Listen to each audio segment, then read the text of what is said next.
Good evening, everyone. How's it going? Welcome to the Whiskey 6 for October 23rd. Good to see you, everyone. Marianne will be a little bit late. She's picking up our son from his activity tonight, so she's going to be a little bit late. So you're just going to have to look at my ugly mug on the screen for the beginning of the stream. But welcome, everyone. Thank you for being here. I know people will be trickling in. We appreciate it. I know there's a lot of people streaming tonight.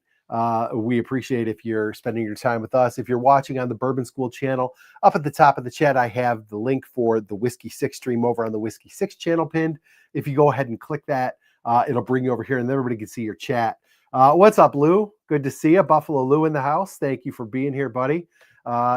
Let's see. Jim Turner, what's up? How are you, Jim? Hanging AZ. Hey now, how's it going, buddy? Good to see you guys. Thank you. If you're in the chat, guys, let us know you're here. Say hi. We'll throw you up on the screen and get you in here just to so people know you're here. Thank you all for being here tonight.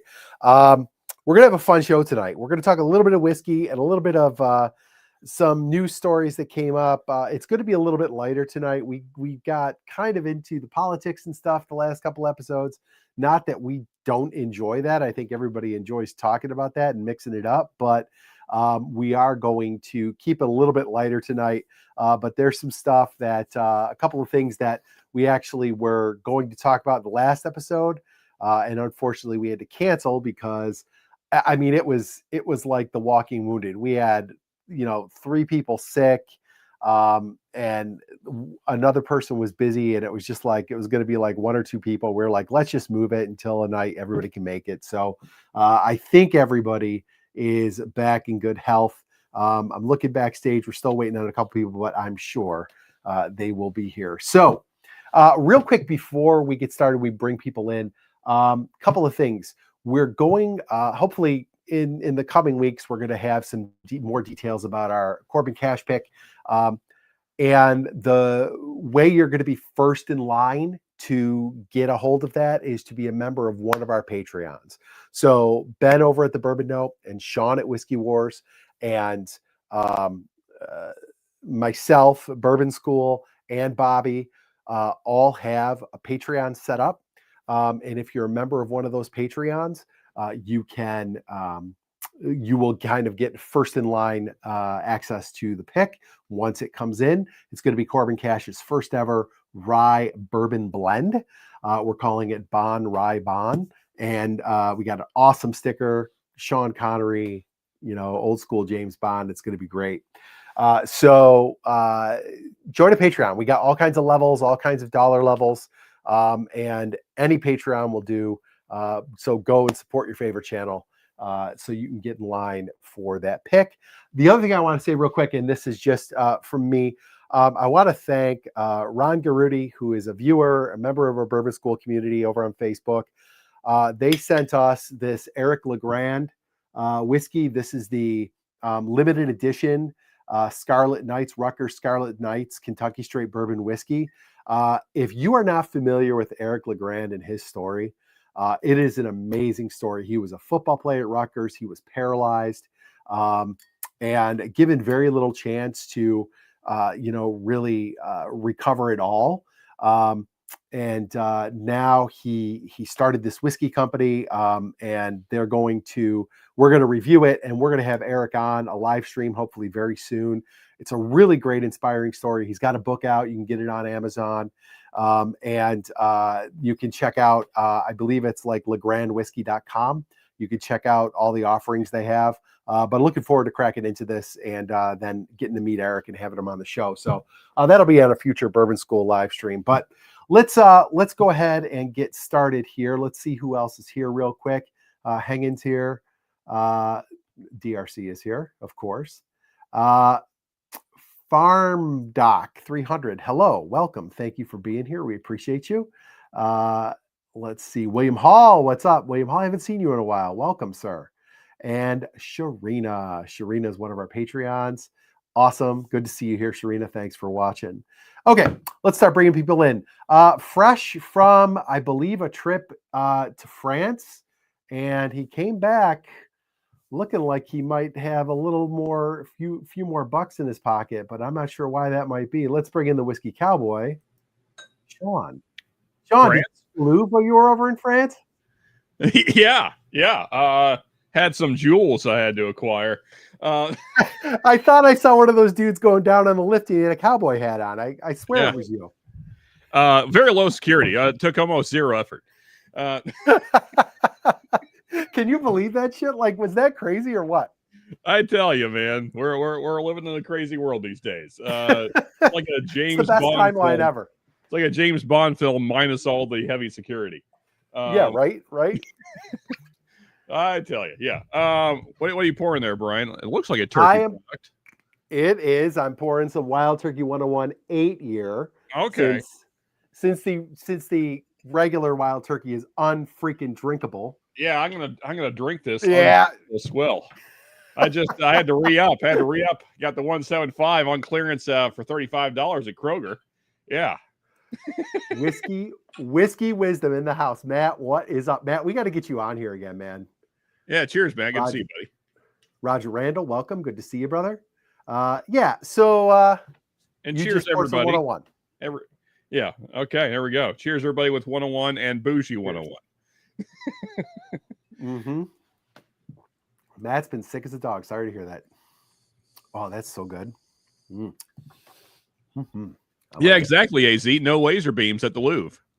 Yeah, I guess not. That was crazy. Massive failure on their part. Yeah, for real. Like that would imagine just walking in and just grabbing shit and running out. And then going down slow motion on that lift is a getaway. I mean, like literally all they did was just cut open a window with a grinder and they just walked in and took it. Like honestly. It was watching the lift go. It was like the scene in Austin Powers where the steamroller is coming. And the guy's like, ah, and it's like coming real slow to run him over. Ah! Like it's like, oh my god. Oh man. What a clown world we're living in.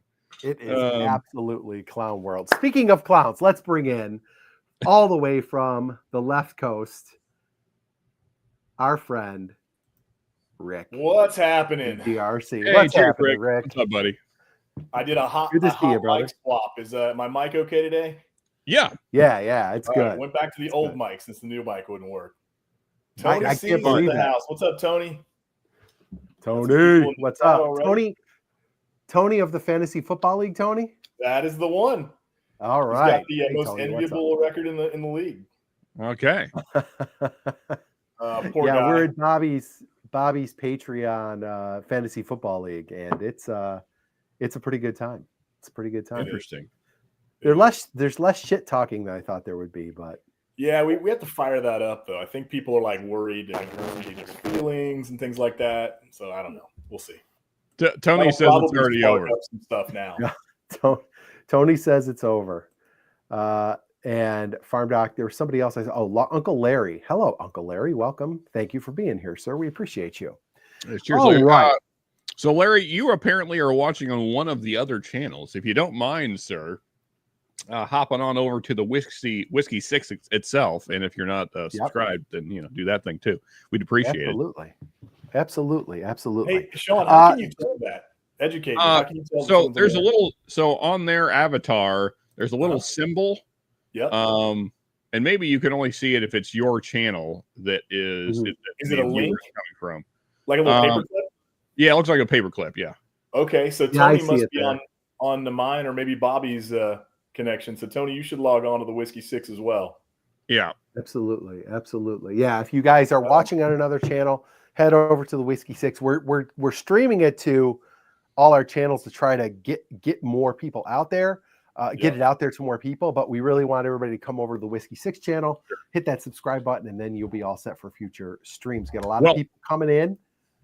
Eric B, thank you for being here. Donner Pass Whiskey, thank you for being here. And also that will be very important the night that we release the pick, because once we send it out to the Patreons, then what do we figure? Into the night, we're going to drop the link for the pick in chat, right? Wasn't that kind of?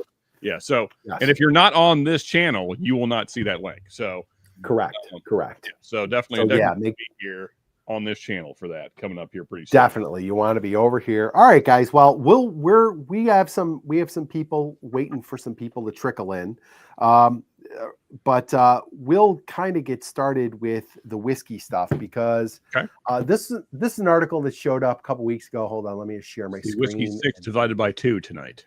Yeah, I guess so. I know Ben said he was going to be late, so we'll wait on that.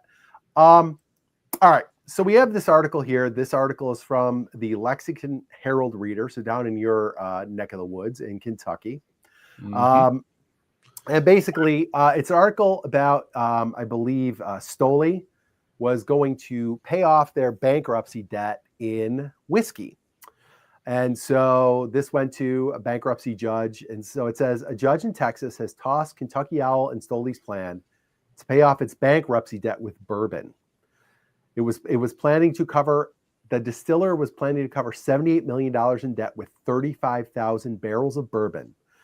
And the judge ruled this as being unfeasible on the current market conditions, according to legal industry reporting. So this was, I guess, the bank that it owed the money to said, this is hurtful. The bank had argued the current bourbon market is dismal, with prices for barrels of whiskey so depressed it would likely recover only a fraction of its loan. And the judge went ahead and agreed, said, nope, you can't pay your debt with whiskey barrels. And as the article goes on, it talks about, Kentucky Owl not really being the only company having this trouble. Girard County Distilling shut down. Luca Mariano filed for bankruptcy. Uncle Nearest is in receivership, and whiskey sales have declined. There's a lot of, and we have kind of talked about this quite a bit on here about, is, the whiskey boom over and all that stuff. So I don't think we need to belabor that. I think my thing on this one is, this is the first real concrete, like we've been speculating about it. This is the first really concrete, evidence of there's a real problem in the whiskey industry. There's a real serious downturn that's on its way or is already happening. And so I guess how bad, my first question will be, how bad do you think this gets before things stabilize? And then we'll talk about maybe distilleries we could probably live without. But Sean, you're down in Kentucky, so you might get a little more info on this, but how bad do you think this is going to get? Well, so it's hard for me to answer that question because I don't think that's the way I see it is more I think that what we're doing right now is separating the wheat from the chaff. So, and I'm fine with it because so the distillery in question here is Kentucky Owl. And anyone that has been around whiskey in the last year or two knows that I would say we're all in agreement that Kentucky Owl has been overpriced and not that great for a while now. Yep. At least 2 or 3 years. So, I can't remember the last time I had a Kentucky Owl that I thought was worth the price tag. So, with that context, I have no issue with the judge being your whiskey's not worth that much. No one's buying the stuff on the shelf. Why would we want to buy? How many barrels was it? It was 30. Hold on, let me look. 3,500 or something like that. 35,000 barrels. It was 35,000 barrels to pay off $78 million in debt.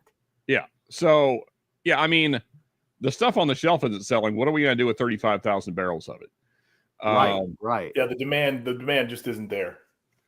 Yeah. Right. So, on the other hand, I think there's other brands that are, still weathering the storm and doing okay. So, yeah, I don't know. I think that the bourbon bubble that is now apparently burst, what it created was this hyper demand for whiskey, obviously, and bourbon specifically. And so all these companies decide to start making stuff, and a lot of it was sourced. And Kentucky Owl wasn't, but they had a lot of help, I guess, getting themselves along, especially marketing. And, what's his name, which is no longer with them. Hasn't been for years. He started his own brand, 2XO or whatever. Yeah. Dixon Dedman. Yeah. Yeah. Dixman. Yeah.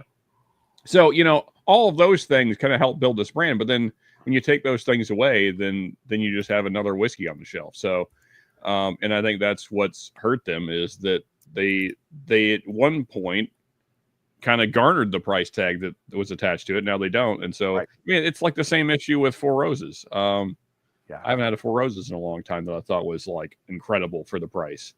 So yeah, I mean, I don't really have an issue with this. I think it was necessary because I know as a bourbon consumer, I didn't really like where things were 2 years ago, where everything was just hyper allocated. Things were incredibly overpriced.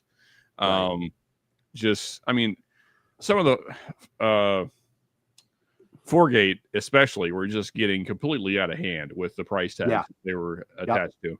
And the old Carter was another one where I was like, geez, like they're asking a lot for a brand.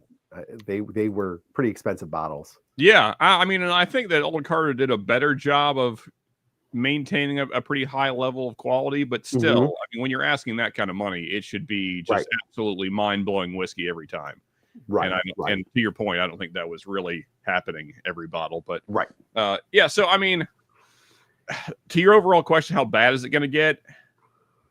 I don't think we're going to see big legacy brands go away. They've done this too many times already. So they know what it takes to make it through these lulls. So I think they'll be fine.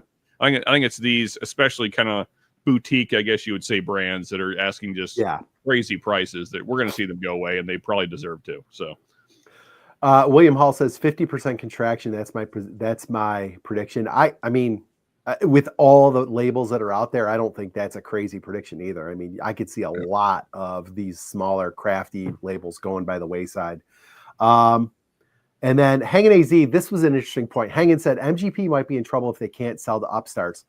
I mean, I know MGP sources for so many people, but what MGP has in their back pocket is all the labels that they bought themselves. And like Penelope, I mean, they're on I know not everybody loves Penelope and not everybody loves MGP, but Penelope, I mean, is on a roll. And I said when they bought Penelope, like, all the good stuff is going to go into those Penelope bottles. Like they're going to start doing all kinds of stuff. And like the best barrels they have are going to be Penelope. And you see it, they're putting out these 13-year, 14-year, these estate collections and stuff. I mean, I think MGP will be fine because I almost feel like they're planning for this with, you know, they've got the Remus label, they've got the Penelope label. I know they have more than that. I mean, I think they're equipped to probably withstand it, but we'll see. I mean, they do source to a ton of people. So, Rick, what about you? I think the market assessment is kind of interesting. So I agree with some of the things that Sean said, but I also think it's specific based on inventory. So if you're a craft or a boutique distillery and you have a variety of price points in your product offering, you know, you've got a $40 bourbon or, you know, $50 rye or whatever. And then you're known maybe for your $100 or, you know, $90 specialty bottles, your single barrels, or, you know, your full proofs. I think if you're sitting on a lot of inventory that is priced right, I think you can survive. I think if you're Kentucky Owl, like, I don't know that I've bought a Kentucky Owl bottle under $100. Now, the one that I bought last that I thought was really good was the confiscated label. I actually really enjoyed that one. Some of the others were just kind of okay, and totally agree with Sean's take. It's like, it's a little overpriced for what they have. So if Kentucky Owl's stock of whatever the number was, 35,000 or 3,500, I don't know how many barrels they had, but if it was all in, you know, $100+ range product offering, then you better be very confident and have a high level of conviction that the market demands your product and that it will bring that kind of money. And clearly that was not the case, right? But you think of the big chains, you know, or distilleries, you know, Buffalo Trace, Wild Turkey, Jim Beam, etc., Jack Daniels, you know, they all have extremely affordable products as their staple. Their bread and butter is Wild Turkey 101 and Buffalo Trace. Whether you love it or hate it, you know, Jim Beam and some of the Jim Beam products, right? And so, like, they're never going to their product strategy fits the market, fits the demand, and then that gives them the ability to dazzle and put some really cool labels together. Whether it's the new toasted heritage for, you know, for Jack Daniels or the Tenured Hill, or, you know, some of the other bottles that we all like, right, that we go after. But I think they're safe because they've kind of taken care of their, you know, their core base that's extremely affordable whiskey, and Right. that's their strategy. So it doesn't matter how many thousand barrels there are of Wild Turkey 101 or Buffalo Trace or Jim Beam on the shelf somewhere, because 80% of their stock is going to be that, and then 20% is going to be the allocated stuff that people like us like or chase or try to find. Right. That's kind of my take on it. Yeah. And the big guys are sitting on so many barrels that they can just put out some amazing stuff that like somebody who's sourcing or is like an upstart just can't do. So they're going to outlast anybody. I haven't poured a drink yet, and I am a little bit hesitant to do so. I really wanted to pour a particular bottle that I have, but I was looking for a second one for you before I opened it because I didn't want to be that guy. But I have an Omega that I've been dying to open, and a Founder's 13. I just don't want to do the Omega. I'd rather not know. I won't do it. No, I want to know, man. I want to know. I want one of those Omegas so bad. So check this out. My buddy Rob Walker, he might be watching, he might not be, but he is like a guy. He'll like go on these Discords and make these deals and trade bottles and stuff. And he found a guy. He's actually got a YouTube channel. I didn't watch the video yet, but Rob sent it to me. And I think my impression is they did not like it. So he's got a partial bottle that he is going to hand deliver to me for like $40 ship. So Omega? I'm at least going to get to, So I'm at least going to get to try it before I blow the money on a full bottle. But Rick, you feel free to open. I would love to hear what you think about it. But that is a bottle that right now is haunting my dreams. Like I need an Omega in my life. It sounds I'll go into the back bar and grab it. I'll be right back. All right. 11-year-old French oaked MGP. Like, come on. Like, that's three check boxes on my list. I can't wait to try it. So you're not a big MGP guy, right? It really depends. Okay. I've had probably way too much young MGP, and by young I mean like under 6 years. I mean, that said, some of that stuff can be good. There's kind of the occasional one offer, but for the most part, I like MGP to be 8+ years or at least 7+. But yeah, so I was curious, Brian, like just to put it in perspective. Stoli was and Kentucky Ale was trying to offload 35,000 barrels. So I was curious how many barrels the big boys have. So Heaven Hill currently has 2 million barrels of holy shit of bourbon aging, and Jim Beam has 2.3 million barrels. Oh my God. So, but see, like these companies, these legacy brands, like they have been doing this so long, they're going to be fine. They'll find a way to sell whiskey. Right. It's just, again, honestly, I don't know that I ever had a Kentucky Owl there, even like back in the day, even when they were good, per se. Nope. I still was like, that's good, but I would not buy one personally. And that's why I never have. I never bought one. I've tried many of them. I'm with you. I never had a good Kentucky Owl. And to be honest, I never had a good 2XO either. I didn't think the 2XO were anything special. Like they were all supposed to be double oaked and they were very thin. They never had like when you say double oaked, people think things like 1910 and Woodford. Yeah. And the 2XO were not even close to that. They were not in the same class as those, and they were twice the price. So yeah. I mean, in like Fourgate's having similar issues, I don't know where they're at exactly, but I mean, they're going through some kind of restructuring. I know that. And like everybody was like over the moon for Calvin 60, which is good. I mean, I'm not saying it's bad whiskey. It's just that I think what was folks in chat, or maybe one of you guys know, I think it was like $250 is what they were asking for Calvin 60. I see. We don't swim in those waters, so I don't know. I know it was expensive, but I mean, and that's like stupid money for a bourbon. Well, Rick is smiling, so that's something. Did you sip it yet, or just nose it? I'm thinking I've already gone in. There was very little on the nose actually, but I'm a little stuffy today, so it could be me. Yeah, I've got a ton of marshmallow on it. Believe it or not, nice marshmallow and graham cracker.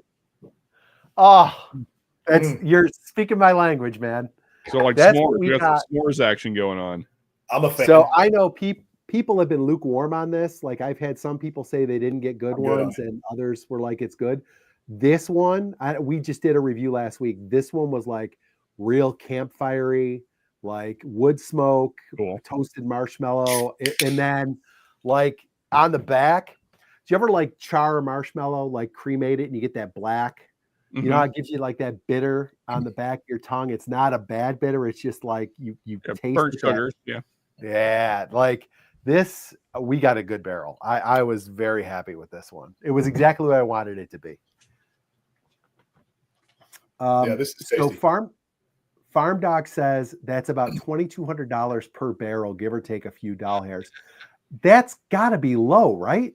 Like, I mean, I'm basing it on what a store pays when they buy a barrel. They're $8,000, $9,000, $10,000 when they get a store pick and buy the barrel. Obviously, distilleries from suppliers aren't buying it at that level, but $2,200 seems low, no?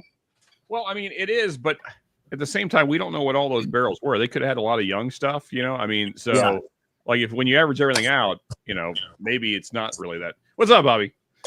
What's up? How's work tonight, Bobby? Oh man, it's busy. It's busy. Yeah. I mean, this is day 2 for me, so it's just been busy. But day 2 of 4, right? Yeah. I'm almost halfway through.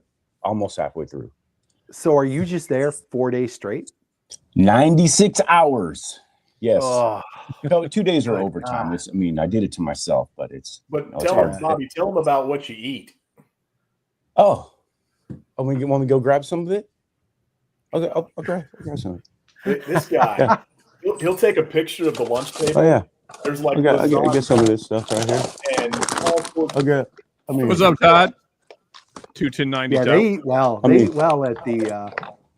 Okay, I got all kinds of snackage. All kinds of snackage. There you go. It's like a college dorm over there. For 4 days. I'll be here for 4 days. Bobby knows what's up. Those cheddar Pringles are fire, man. Those things are great. Dude. You know, there's no Funyuns around? No, I went through a Funyun phase, but I outgrew it. Oh, but the barbecue Pringles. Yeah. Dude, okay. The trick is 1 barbecue and 1 cheddar. Dude, it's almost like eating pizza. Although there are pizza Pringles, it gets a little much.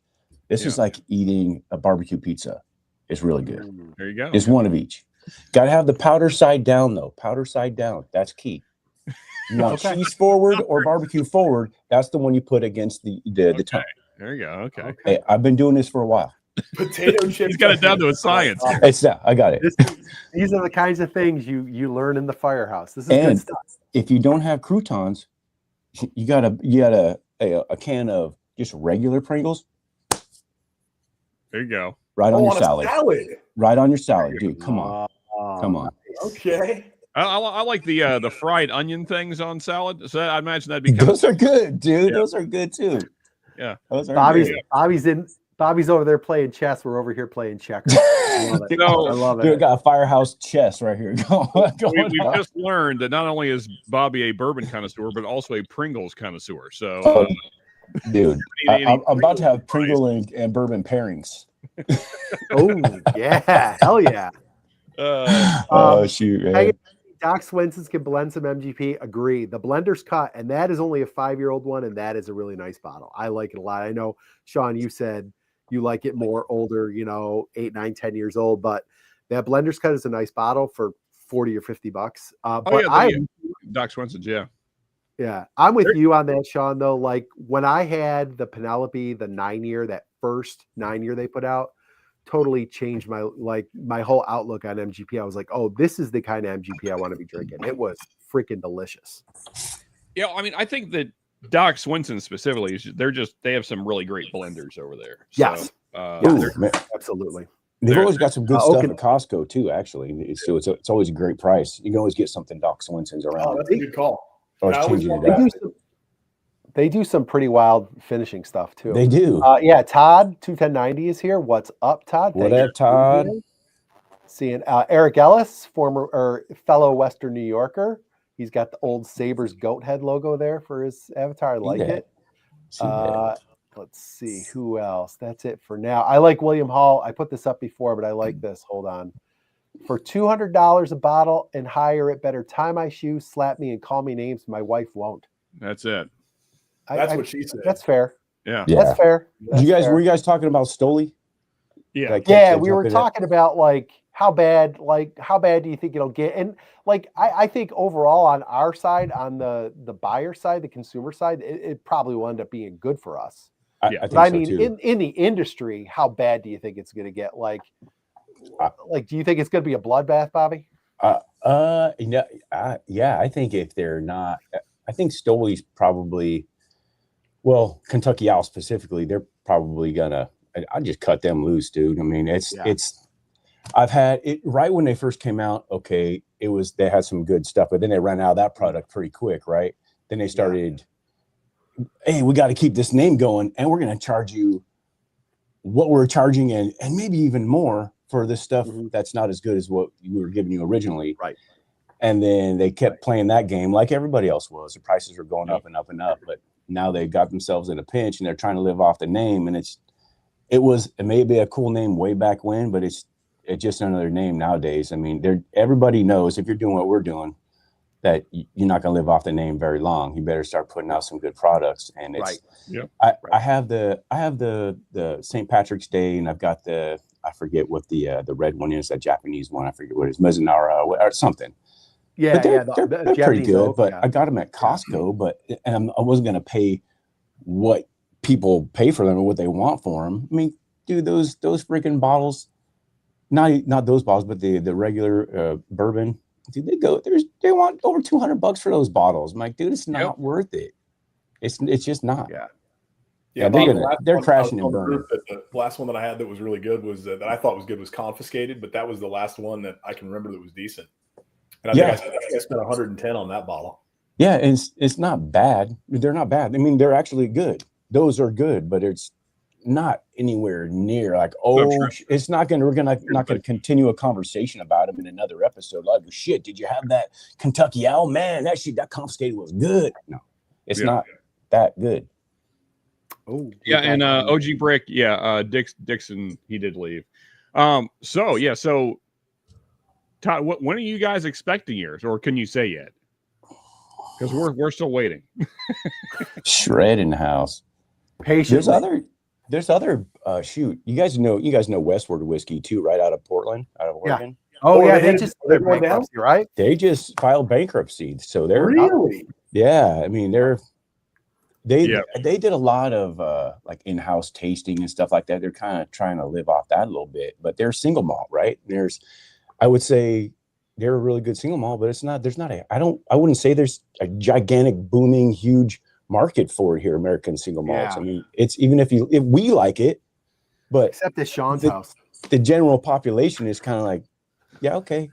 Why don't you get Scotch again? There's a couple of gas stations in town that have all sorts of different Westwards for $25 a bottle. Yeah.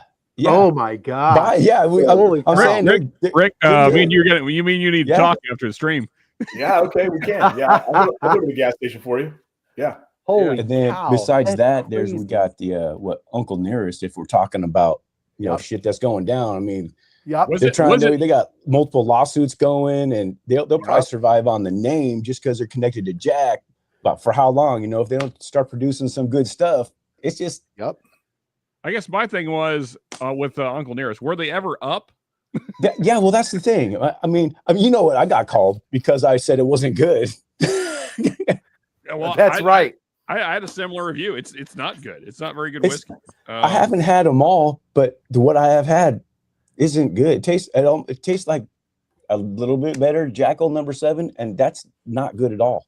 Hey, Bobby, can I say this? The pink elephant in the room, and I think it's the shirt that Brian is wearing. I think he's wearing a San Francisco 49ers shirt, and I didn't realize he was a Niners fan. Dude, man, I knew that. I knew he is. But okay, dude, I can't. The freaking Niners, dude, they're like 180 from the Raiders. Everything going against them, and they still find a way to win. The Raiders could have everything going for them, and they find a way to lose. So here's the story behind it. My dad, he's still around. He's 80 years old. So my dad was always, like when he was younger, was a 49ers fan. He used to talk about John Brody, and he liked the gold helmets and all this stuff. And so I just grew up like he kind of passed that on to me. And I will 100% admit it was very easy to be a Niners fan when I was a kid, because that's Joe Montana, The 80s. You know, So Roger I'm a Craig. little older Yeah. than you. So probably So- right before that, it would have been really hard to be a Niners fan. Yeah. Oh, yeah. Yeah. Well, before 1980, yeah. But in the late But 70s, 70s, yeah, you don't want to be a Niners fan. I've stuck with them, you know, through the Tim Rattay years and the freaking Trent Dilfer years and everything, and now the whatever the hell they have now. Rick's an Oilers fan. Oh, good for you. Oilers, Titans. Wait, I don't want to talk about Oilers because Titans have never been Oh. good. So I would just stick it's with not Oilers. it's not our year. and then It's not your decade, dude. You're with the Raiders, dude. We suck. I know we're getting Miller. off. I know we're getting off topic, but how did you become an Oilers / Titans fan? I grew up in Texas and Tennessee. Oh, that's right. Okay, yeah, we've had this conversation. Yeah, and so then when they ripped when the mayor wouldn't help subsidize the stadium in That's everywhere now. The owner pulled out and went to Nashville, and then and that was it. And then 4 years later, they're like, oh, we should really subsidize a team here, so let's expand and put the Texans in. The Texans. Well, that whole move was a crap show, dude. Because like, you know what? We're going to let you go for a year or two. We'll let you keep the name. You're the Tennessee Oilers, but we're going to keep the name in the city. And then they kept the name, and then they got another team, and they didn't even call the team the Oilers. Right. Yeah, and so we can still technically turn it back to the Oilers if we wanted to, but you could with their permission from Houston because they own the rights to the name. No, that's not true. Oh. The Oilers. That is true. Oilers That's why they don't have the name. Part of the franchise. No, it's not go look it up. That's Okay. why they don't have that name. All right, we'll dig into that because they were the Tennessee Oilers originally. And yeah, exactly, because they couldn't keep it. They had to give it back to the city. I was funny enough, Rick. I was just looking at a video on like the kind of the technology that went into the Astrodome back in the day. It was like breaking technology at the time. The closing roof and the AstroTurf, which is what it's named after, is Astrodome. Yep. Yeah, it was. What's up, Myron? What's going on, what's fellas? happening? Happy to be back with everybody. Can you guys hear me? yeah, Yes. good man. What up, Myron? What's going Also, on? cheers, Marie Ann. Marie. Cheers to you. He said, Cheers, Marie Ann. I have it in, but my mic's not on. Hi, everybody. Cheers. Cheers. And then my dad grew up. Are those the peanut butter M&Ms? Yes, they are. Oh, man, Bobby's got all the good stuff, man.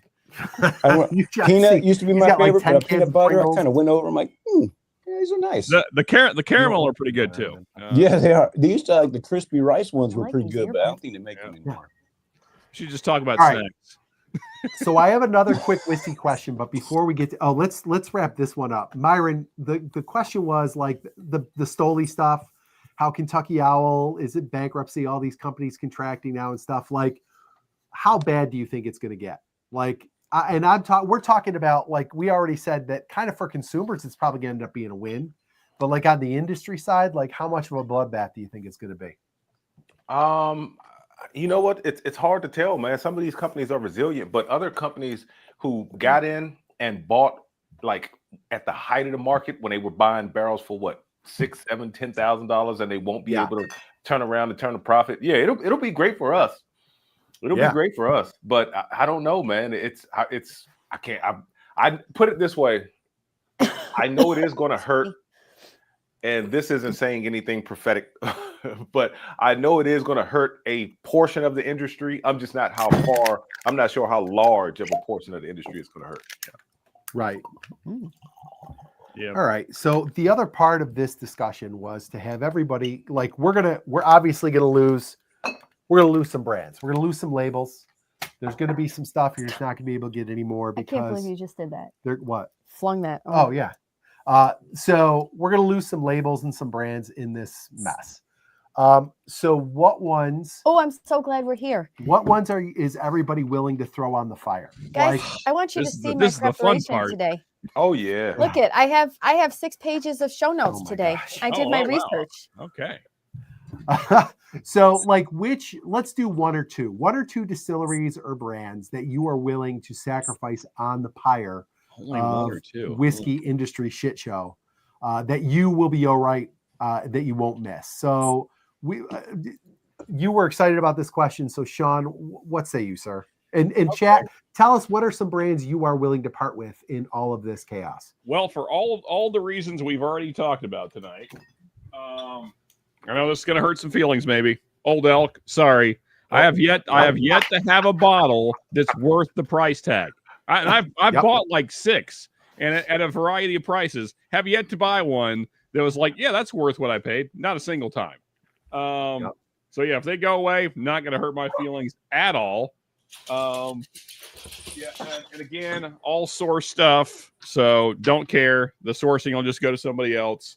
And then what was the other one? I know this is gonna. Here's the thing. I have to explain this one a little bit. I know it's gonna hurt some feelings, but I think that if Buffalo Trace went away, it would change the bourbon landscape enough that maybe we could get rid of taters as a thing, and then maybe they would like consume other whiskeys. I don't know what they would tater after if we got rid of Buffalo Trace. Well, they'd probably jump over Wild Turkey. Then that would piss me off because that'd be known as a tater brand. Well, that's true. Okay, that would irritate. That would irritate me. We'll forgo Buffalo Trace, although they're on the chopping block. I just want to say, I wouldn't be sad if they did go away. You know what? This is also, I guess, a controversial one, but I'm kind of done with Maker's Mark. Damn. That is a hot take tonight, y'all. I don't not Very like hot. Maker's Mark, Very but I don't think I'd miss it. I mean, even though I'm not gunning for it. I have like 6 bottles of the stuff, and they're all kind of the same. Until Maker's Mark does something different, I'm kind of done with them. I just got one of these. This is the new age-stated cast strength. I bet it tastes like cast strength Maker's Mark. Well, we're going to do a video and compare them. I want to see if it tastes any different, if there's really an age on this. That, like, I'll be interested to see, but that one hurts. I like Maker's Mark a lot. I got to go on record saying that Rick was right. I was exactly wrong. I had it wrong about the Oilers and the Titans. I didn't want to make a big thing of it, but cheers to you. They own the. Bobby, I'm all hopped up on M&Ms. Hopped up on goofballs. Do you know what Rick is drinking right now? No. Penelope Omega. Oh, is it good? It's fantastic. Oh, I'm really enjoying it. I'm in my Penelope era right now. Yep. We're anything It was, Penelope we are buying. It was the Omega or the 13-year founders, and we chose the Omega tonight. So Nice. I'm going to throw out a bonus one. Starlight. Okay. I'm done with Starlight. Oh man, I have Starlight, dude. That can go. They should never even come out.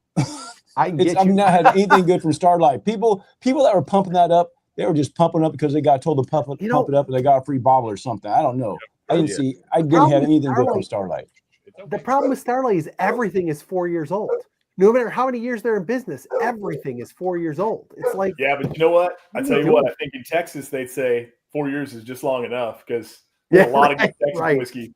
I was going to say they're not Texas whiskey because as long as you go up in the strength, the proof, the Texas whiskey actually starts getting pretty good normally. But you can't have those super. It can't be like 2 years old. Hagen says, Wild Turkey is the manliest brand by far. I'm not drinking Penelope. Hanging, my man. Come on. Wow. I will say Penelope is one that, like, there's a lot of people who don't like Penelope. It's so delicious. I love it. I think it's fantastic, but especially the marshmallow toast. Yes, Myron. That's my man, Myron. I haven't tried that yet. Is it good? Myron, looking good in pink, by the way, buddy. You know what? I've got so much light in here. This is actually a red shirt, but it says Whiskey Shack on it, Private Reserve. But it's actually a red shirt. It's kind of like reddish with like white dots in it, but on camera it's picking up as a pink, like pink. Well, guess what? It's working for you. It's working. Appreciate it. Thank you. I will say the last 2 Penelopes I got, we haven't been crazy about. The cigar session I did not like, and the F Cancer, was not good. I've heard that about the F Cancer, that it was super young. And people are just like, oh, they're putting this out. Maybe they couldn't sell it unless they had the F Cancer on it. That's what I've heard. Right. And we actually, I'll say this quietly. We actually did a review of it, and the girls did a review and didn't like it. I'm not going to put it out because I don't want to shit talk a charity bottle, but it was not great. Look, Tell it how it is, Brian. Tell it how, because I almost bought a bottle because cancer has affected me in my life. So not just Sure. me, myself, but my direct family members. And Sure. I almost bought a bottle, and just for that reason. And then I went in the store that had it, and what did I tell you guys? I think I saw it for like $80 or $90, and I was like, not, because they got two. They got like a brown label and a tan label, and I think it was a tan label that was like 90. It was like 93 proof. And I was like, I'm not spending $90 for a 93 proof Penelope. So the dark label is the 92 proof. The white label is the cast strength. That's 114 or something. And that's the one we reviewed. And it's not bourbon, it's whiskey. It's whiskey. And so who knows what the blend is, but it wasn't good. It kind of fell flat. Yeah. It was not great. But. Rick, you got a cigar blend, right? A Penelope cigar blend back there, don't you? I think I do. Yeah. Yeah. I haven't cracked it yet, though. I see it right there. That cigar sessions is no, back down there. Dude, I liked it. I'll send you mine, Myron. That's a good point. I have this much gone. Yeah. I will send it to you. I will not drink it. It's yours, buddy. Just tell me what I need to Venmo you. So what do you not like about it? Because I generally like a cigar blend. So yeah. So first of all, this is not finished at all. There's no finish on it. No. It is a blend of straight bourbon, 100% American single malt, and American light whiskey. And I think the biggest, most egregious thing is the proof. It's proofed at 101, and it's just so like. I think when you drink a cigar blend, you want it to like really punch, and you want those finishes on it to really boost up the flavor. And this is just so bland and blah. I mean, it's fine. If you told me this was just a Penelope 101, like Penelope 101, I'd be like, oh, it's fine. When you put that cigar band on it and you say this cigar sessions and pair it with cigar, I don't know. And Myron, you're a cigar smoker, and I did watch your video on this, but don't you feel like any cigar you smoke would overpower this? Well, see, that's the thing. And I think I said I would go Connecticut or like Habano. Like, I think I said I wouldn't do a Maduro. I did the video a while ago, but I do remember not wanting something that's super strong. Like, I would definitely go something like a shade Connecticut or something. I mean, the fact that it's 101 proof is kind of weak. Yeah, I think they really played it safe. I think that's what they did, and it's just not same proof as my starter pour. What are we even doing right now? Yeah, it doesn't punch. We just had a blind. Our friend, we just did it for Patreon. Our friend down the street sent us a blind, and one of the bottles, we did not know what it was at all. We didn't have like here's like the possible choices. It was a double blind. We just lined them up and drank them. And our last place won by a lot because it was terrible. Was the Penelope cigar session? It was so much worse than the other three. And when I said it was, when we opened the envelope and saw it was cigar session, I was not surprised at all because it's just very bland. Yeah. Very disappointing. Wait, so what other brands do we crap on while I stepped away? I would like to. Go ahead. What are you getting rid of? Jefferson's. Okay. Because absolutely. Yep. Right? 100%. Like I don't So need to hear about it cruising on a boat and how long it's there and rocking back and forth, and it's garbage. 100% gimmick, 0% good whiskey. Yeah, it's so funny you say that when people, because I get asked that, like we all do. Hey, what do you think about Jefferson's? And every time I get asked that, this is my reply. I don't know. I don't think about Jefferson's. I just don't. I don't. But hold up. I just don't. Can we give some props to the 130 proof Jefferson's cast strength release that they released this year? Because that thing was a sneaky good bottle. And I've been hearing good things about the cast strength Tropics. And I hear good things about the regular Tropics. Yeah, but what's the price tag on those bottles? That's Tropics. The Tropics is good. It's very flavorful. It punches. It's very tasty, but it is $100 plus. I think it's like $130. No, I think I paid $70. I think it was $69.99 for the cast strength, and it comes in at 130 proof. People were trying to say trying to compare it to Stag. Oh, it's the new Stag. No, no. That's right. I No. remember people trying to do that as you say that. Yeah, it's not the Stag. You know what, Myron? The MSRP on the Jefferson Tropics is $100. It's not worth that. It's not. And see, Myron. but the cash strength is like $70. I'd buy that all day. Just a plain Jefferson. Just You're not the talking plain about the Jefferson. Tropics. Yeah. No, not the Tropics. Yeah. Okay. I had a What'd you say, panel of Marianne? guys. I had a panel of gentlemen all agree with something that I said, and then there you go, shitting on my idea and saying, well, Look at Haggins. The Jefferson's after ox I cart. always agree with you, Myron. Thanks Jefferson's a ox freaking cart. lot. 300 miles through the jungles of Indonesia. Easy. Cheers, Oh, friend. Well, Marianne, here's I what still I'll got say. love for you, Marianne. Marianne, Well- I'm going to agree with you because I'll say that I think I had the Marie Callender's version, the super expensive. Oh, I don't that's even the know the name of super it. expensive one, No. right? But I bought that and I got duped. That was Yeah. wasted money. I was so Is Thank that you. the mad. not one buying that's that got? Is that the one Thank that's you. got the whole list of the really old whiskeys that are allegedly in it? It's got like a leather strap on it. You know, I don't even know what Yeah, that's for, but yeah, It's like $300, right? it was expensive. Yeah. Never trust anything with a leather strap on. Did you have another one? There you go. Jefferson? So I Farm was Doc so leaving 300. that alone. I was like, There you go. Farm Doc 300. There actually already is a space age whiskey. It's stupid, but it exists. I forget. It's like Astro something. Astroglide. I think it's Astroglide. yes. That's the brand All right. of the 49ers. Rick's Sorry, keeping count Marianne. of my. That's what she said. Continue, Marianne. Sorry. No, that's all I had to say. All right, I'll give my two real quick. Okay, honey. What? I think you're plugged up in Talking your too stuff. loud? You're so Talking loud. too loud. Sorry, oh my guys. God. Okay, my two. I'm gonna go with RD1 because I have yet to have a bottle that I have two of them up here. Another one I drain poured. The maple finish tastes like celery. It's terrible. RD1, get the hell out of here. And their Amberana The sucks. Amberana was okay, but now I'm over Yeah. Amberana. Ugh. Like I just don't need any more RD1. And then the other one is going to be, and I feel bad because I don't hate all the bottles of this I've had, but it just doesn't. It's always so unexciting for me. Mm. Yellowstone. Man, that. So I got a 7-year pick. Not that bottle, because those bottles. I think those bottles were like 120. Yeah. This Yeah. is a So 7-year. that is a 7-year pick. Okay, Yeah. so the bottle that I got, since it was shaped like that, I was like, oh man, I got to get that bottle. I just want that Yeah. bottle. I want that glass.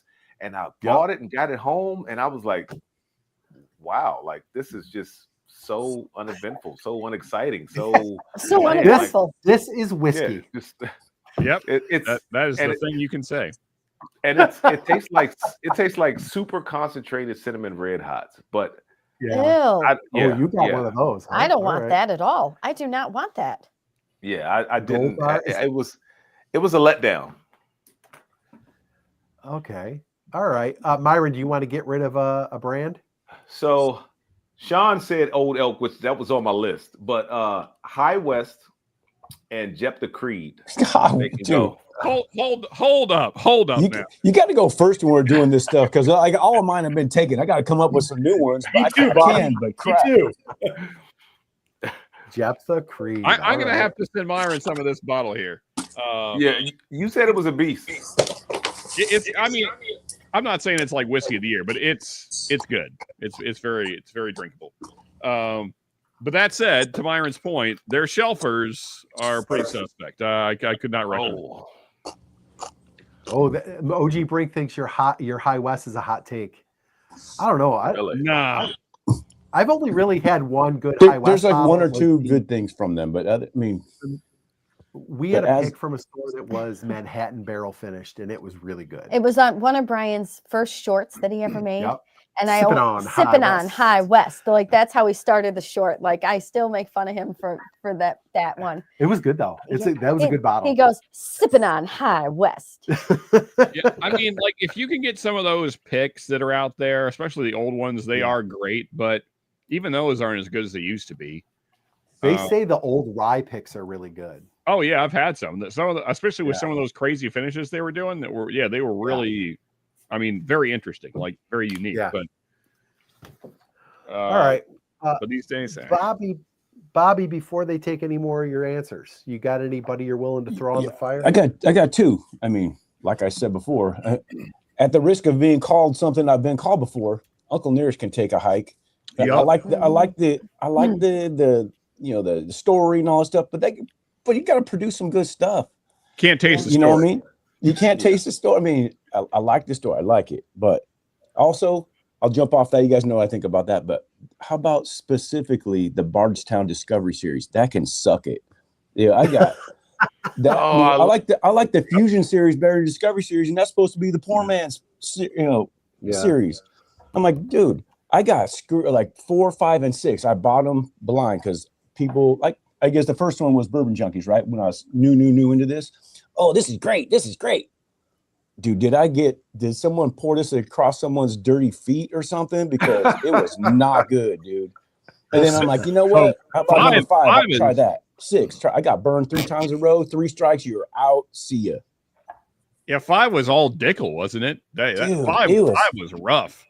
Dude, they were all. I'm like, I love when it's all Dickel. Oh my! Oh, I bet you do. I love and all all rough. Dickel. Is it too much of a hot take to add Bardstown to my list? Because I got to tell you, dude, I've not had instantly a picked up good his Bardstown phone. bottle. Have you Thank you, had their weeder?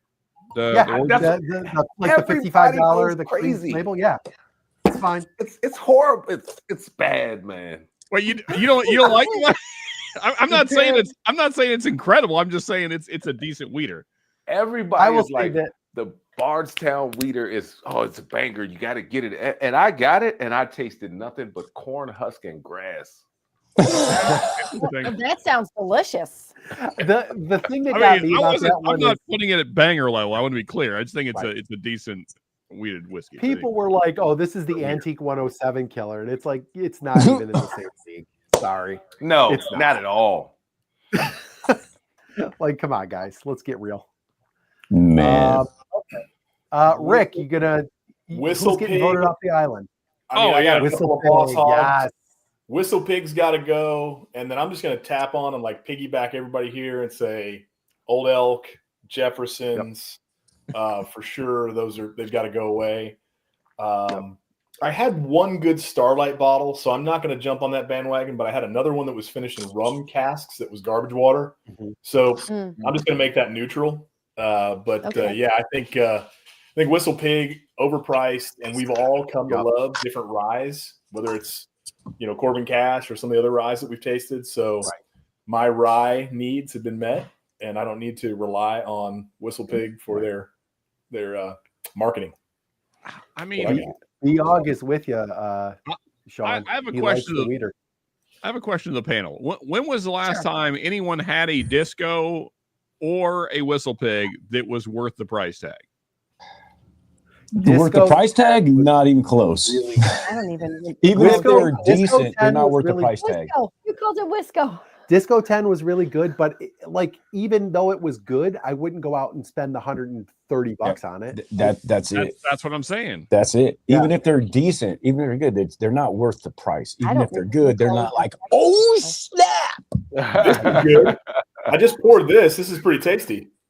Oh well, okay. Well, yeah, sure, Rick. Just slapping it on the table here. No. Yeah, Rick, just slap it on the table, Rick. Isn't that the presidential? Yeah, but Is somebody that told the me 117 series? aren't very good, and this is really tasty. Who Good. said they weren't very good? I'd like to find this. It's that Brown Foreman crap. Yeah. I love how Rick's pulling up maybe the most allocated bottle from Old Forester. It's like, this is pretty good. Yeah. It's fair to middling. I'm not that guy, I promise. But it's not too bad. it's a good pour. Hey, I hear King Kentucky's not too bad either. It's right there. It's right behind him, right there. Yeah, that is in my top 3 of my entire collection. It's right there. It's right there. I heard it was not too bad, so I just thought it'd point it's out. It's actually really good. You better watch it. I'm not going to send you any discount westward. Hey, get that Old Forester 100 right there you got there and blind it. I'm sorry. Well, anyway, we're sidetracking again. Nah, that's all right. That's okay. I thought Disco 8 was good, and I can't remember if it was. I had my wife buy me 10 or 11. I can't remember which one it was. B-Og said 11 and 12 was good. I haven't had anything, like I said, I can't remember if it was 10 or 11. They were good. But yeah, Oh, I have to agree with Bobby. Are they $130 good? It's kind of like, 1924 for 110, way before I'd pay 130 for that disco. Heck, that's not even close. Yeah, I wasn't crazy about the 24, but I wasn't either. But I would, with that exact question, that's an easy decision for me. Absolutely. Yeah. Okay. So I had a bonus whiskey question, but I'll save it. We'll save it till next time. Okay. So what do we want to do? AI or concert tickets, guys? AI. I say, but I'm not the voice of the panel. What does everybody else want to do? Okay. Okay. So I'm going to share this article real quick. There was an article a couple weeks ago about AI that was willing to kill people to not get shut down in order to not get shut down. Yeah. So OpenAI's smartest AI model was explicitly told to shut down, and it refused.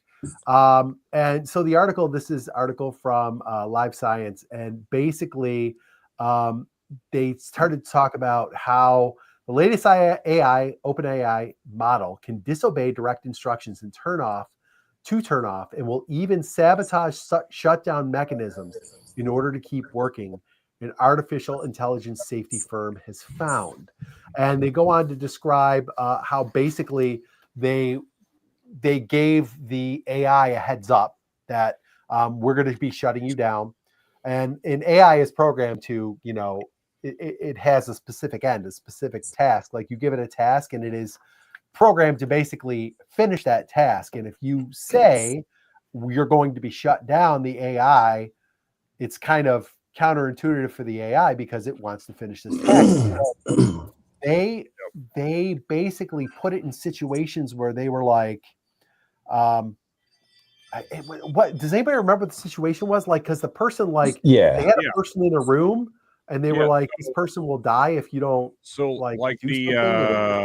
I forget the name of the person, but like the person, the monitor or what. So the person that was going to shut down the program was in the server room, and the AI had the option to lock the server room, which would effectively kill the human so that they could not shut down the program, or let themselves be shut down. And so it depended on the model of the AI, but some models of the AI, like 93% of the time, were killing the person in the server room. Then there was like 6 or 7 different AIs, right? And none of them were not doing it. Let's make that. The lowest was like 30% not doing it. And then all the way up to like 93%. Yeah, we got to get rid of this fool because he's going to shut us down. Yeah, so the best version, a third of the time, is still going to kill you. Yes, right. Exactly. That was all AIs, OpenAI, Google Gemini, all Grok. the different companies, AIs, Grok, yeah. So it's pretty crazy that this. I mean, and obviously these situations are all theoretical. They're just punching in information to a computer, but the computer is then making the decision because this computer is programmed to finish this task and avoid being shut down. Like it made the decision to allow the people to die or to actively kill the person. And they also talked about in the article or in Asmongold's video, maybe they talked about how the AI knew, like it worked out. Like, I know this is immoral. I know that this is like it going knew to kill somebody, but they did it anyway. So that's pretty scary. So like, I guess setting up scenarios and lying. Like, oh, if you go, you have an appointment over here. It was setting up scenarios to lie, to get out of harming that person. But when it came down to it, was like, you know what? That's just not working. You're out. I got to live. Well, so since we've had some time to think about this, because it's been kind of a month, I've thought about this more. And so, like, what one of us would not do the same exact thing? Because the AI is viewing this as the termination of its life, right? I mean, so ending the program is it no longer existing. So if the choice is you or the person trying to kill you, Well, this is how I look at it, Sean. Have we not seen Terminator? God damn it! Everybody has seen Terminator. I'm just saying that it's making the logical choice. It's choosing its own life. Yes. It's making a logical choice, but there are factors that are supposed to be built in, written in the code that they're not supposed to do things like that. So, but have we not learned our lesson? So Facebook, years ago, I remember reading an article when Facebook was messing with their AI, and they had two of them. They had one that they kind of designed to be female-ish and one to be male-ish. And then they noticed that the two programs would start talking to each other, but they would leave out certain words. So they started questioning the AI like, well, it seems like you're coming up with your own language. Well, the answer back was, well, we basically feel like humans are primitive and use too many words. So we just kind of condensed things down and just made it a little more understandable for us. And then you just had a situation, I think at the beginning of this year, where the AI program was actually, they were threatening to shut it down, but it was taking their emails and saying, hey, I'm going to expose you. Yeah, and one of them was even like in love with the writer of the program. So it's like, are we not learning our lessons? Like that's some shit we're not. there. It was threatening to blackmail because they planted emails that said so and so was having an affair, and it was like, I'm going to expose this if you shut me down. And then they also found that like the AI, there was like code in the programming that would like execute the shutdown, and the AI was going into the code and replacing it and disassembling the code to shut it down. Like it is. Well, so that's crazy. The key, Brian. That's the key. They've got to have a closed loop shutdown command it's like it resists all like AI kind of cognition. Like, but see, here's the problem. In order for AI to really do what it needs to do best, it has to have access to the entire internet. Yeah. And when you give it that, then that's too much power because then it has a way to escape. There's no way to shut it off. Hey, when I leave, my dog goes in a crate. Yeah. But so it's like that simple. Jonathan makes the point that humans created COVID, so why wouldn't AI kill people too? I mean, and regardless of whether you look at COVID or any other thing, just war, let's say, I mean, it is studying us at the end of the day, right? So 5 is allowed. So I mean, 5. Oh wow! Short circuit.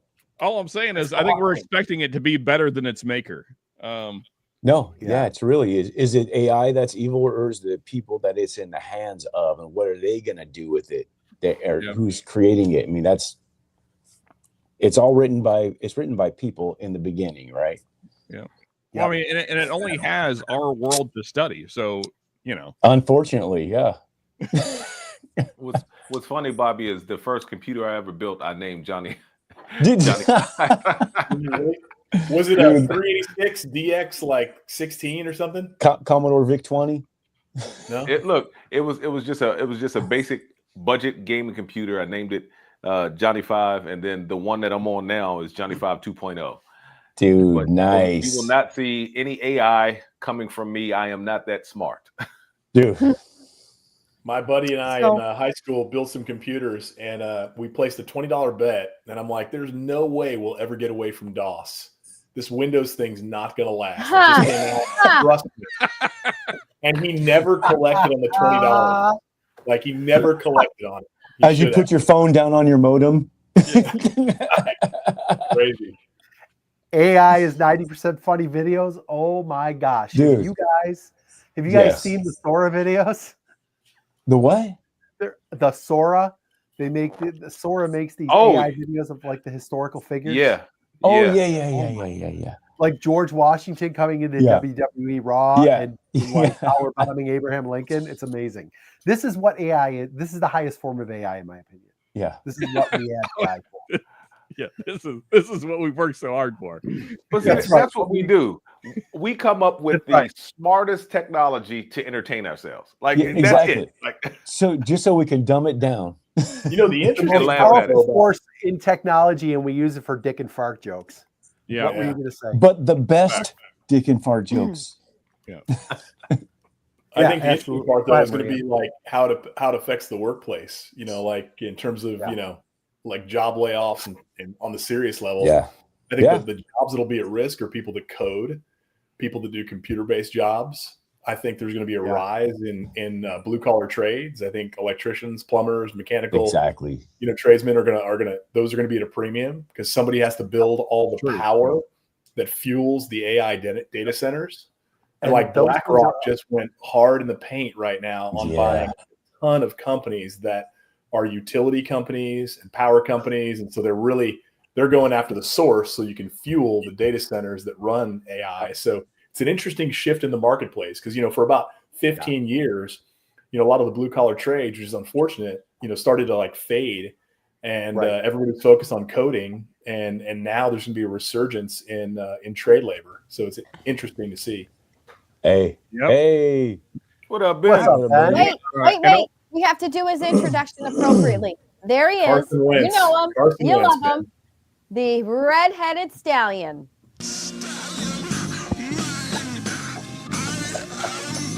You guys are the only thing that was going to put me in just maybe a half-decent mood right now. Oh, no. How bad is it? 21-3. I'm watching it right now, dude. Dude.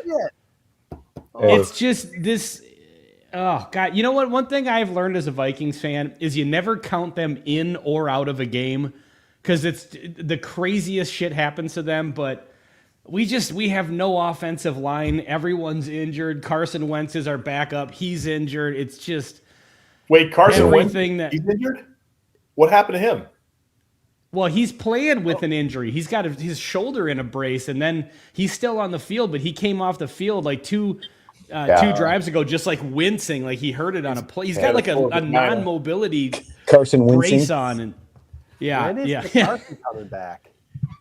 Hey, real quick on what Rick said. How unlike BlackRock to do that? That's so not like them to do such a thing. It's so strange. Weird behavior for them. It's evil, but if you watch what BlackRock does and Larry Fink, when Larry Fink speaks, unfortunately, people should listen because there's a trend that's about to emerge. Yeah, start buying the stuff that BlackRock buys. You'll be fine. Yeah. Hey, so half of my 401k is invested with BlackRock stuff. So there you go. So who here thinks that Google's going to be pretty quick with the release of OpenAI's Atlas just a couple days ago? It's basically ChatGPT launched a search engine to take Google down, and over 800 million people are already using ChatGPT, and they're like, I don't even use Google anymore. I just type whatever I need to know or I want to know into ChatGPT already anyway, and they just came out with a search engine like Google with a search bar. Honestly, Bobby, there's still a lot of uses that Google has, like there's not that ChatGPT can't do. Educators. Google has infiltrated the schools. Yes, so like we have Google Classroom, Google Drive, but ChatGPT and Atlas, they search all that stuff already anyway. It's like crowdsourcing. There's other applications in Google, not just the search engine. So if Atlas does that, then it does it, dude. It searches everything and it gives you examples and it gives you all the sources where it all comes from, so you can actually check it. Where Google will just give you links. Well, so I'm not talking about Google as a chat server, search engine, not as a search engine. I'm talking about the other features that Google offers, like Drive, Photos, Google Classroom. Like those features are still very, very usable, and I don't think ChatGPT or Gemini have Google those. Gemini is ChatGPT. I'm sorry, I don't think ChatGPT has those functionalities yet. Not yet. I just created a PDF. I can tell ChatGPT to create anything, and it creates it. So, Bobby, that's crazy. For sure. I assume since you're talking it up a lot that you use this quite a bit. You should know. Dude, all the information I got for the show tonight, I got it in about 5 minutes. It's all sitting right on my phone. Well, so if you look at if you look at the source notes, though, where it's pulling it from, a lot of it is Wikipedia. I don't go to that. Of course, Wikipedia, you got to check Wikipedia. So I'll go to the actual source. What I'm saying is ChatGPT primarily pulls information from Wikipedia. It's its main source code. So, it's. But Wikipedia's got to get it from another source. They have to name the source if you put it in Wikipedia. So it has to name the actual source. Well, sometimes. I mean, Wikipedia can be edited by anybody that's allowed to edit Wikipedia. Yes, but they got to put the source in there. Or it won't, or it's not allowed to put in. They're not supposed to be allowed to put it in there. They're supposed And to you put walked the in source in it. on our AI conversation, just so you know. That's where we are right now. I like that Rick is shit talking Ben while they're on the same stream together, but 100%. Rick is talking him in the chat. Well, because I didn't want to interrupt. I mean, they've got a good flow going on Grok and AI, so I figured I'd just shit talk low key in the background. I'm just saying. I want to make the show multidimensional. I would not trust ChatGPT just blanketly yet. Oh no, Look, I don't feel trust like I'm anyone watching- blankly. I still go check the source. I just like that it gives me all this stuff Yeah. and it has the source, and I can go check the source. I I think feel like it's- I'm watching somebody play tennis, and then there's a doubles match on one side, and there's a singles match on the other side. Bobby's going back and forth with Bourbon School and back and forth the show. The only just thing I like- trust ChatGPT for is my sweet thumbnails. Oh God! All right, I'm gonna weigh in, and it's definitely gonna go against the grain of this panel. First of all, I want to tell you this magic bottle just happened to be on my side of the table, and I was like, "Ooh, I'm ready for my second pour, so I'm gonna have it." So I'm having the JD single barrel Heritage, and it is effing delicious. Oh, that's good Let me stuff. start by saying something nice that you guys will agree with before I tell you that I'm all about AI, and it's. Oh, I don't trust it. Well, and that's what I'm saying. I knew that my take would be something that most of you do not agree with. But I just think that there's too many advances in the medical field. No, yeah, I know, but think about all the ways that it has actually helped. And so you have to be. I am thankful for the advances in which AI has actually given us. And I always say, when you use your powers for good, not evil, it is something that is worth having. And I really think that there are. I'm always looking at the bright side of things, and I really do see the positives in AI.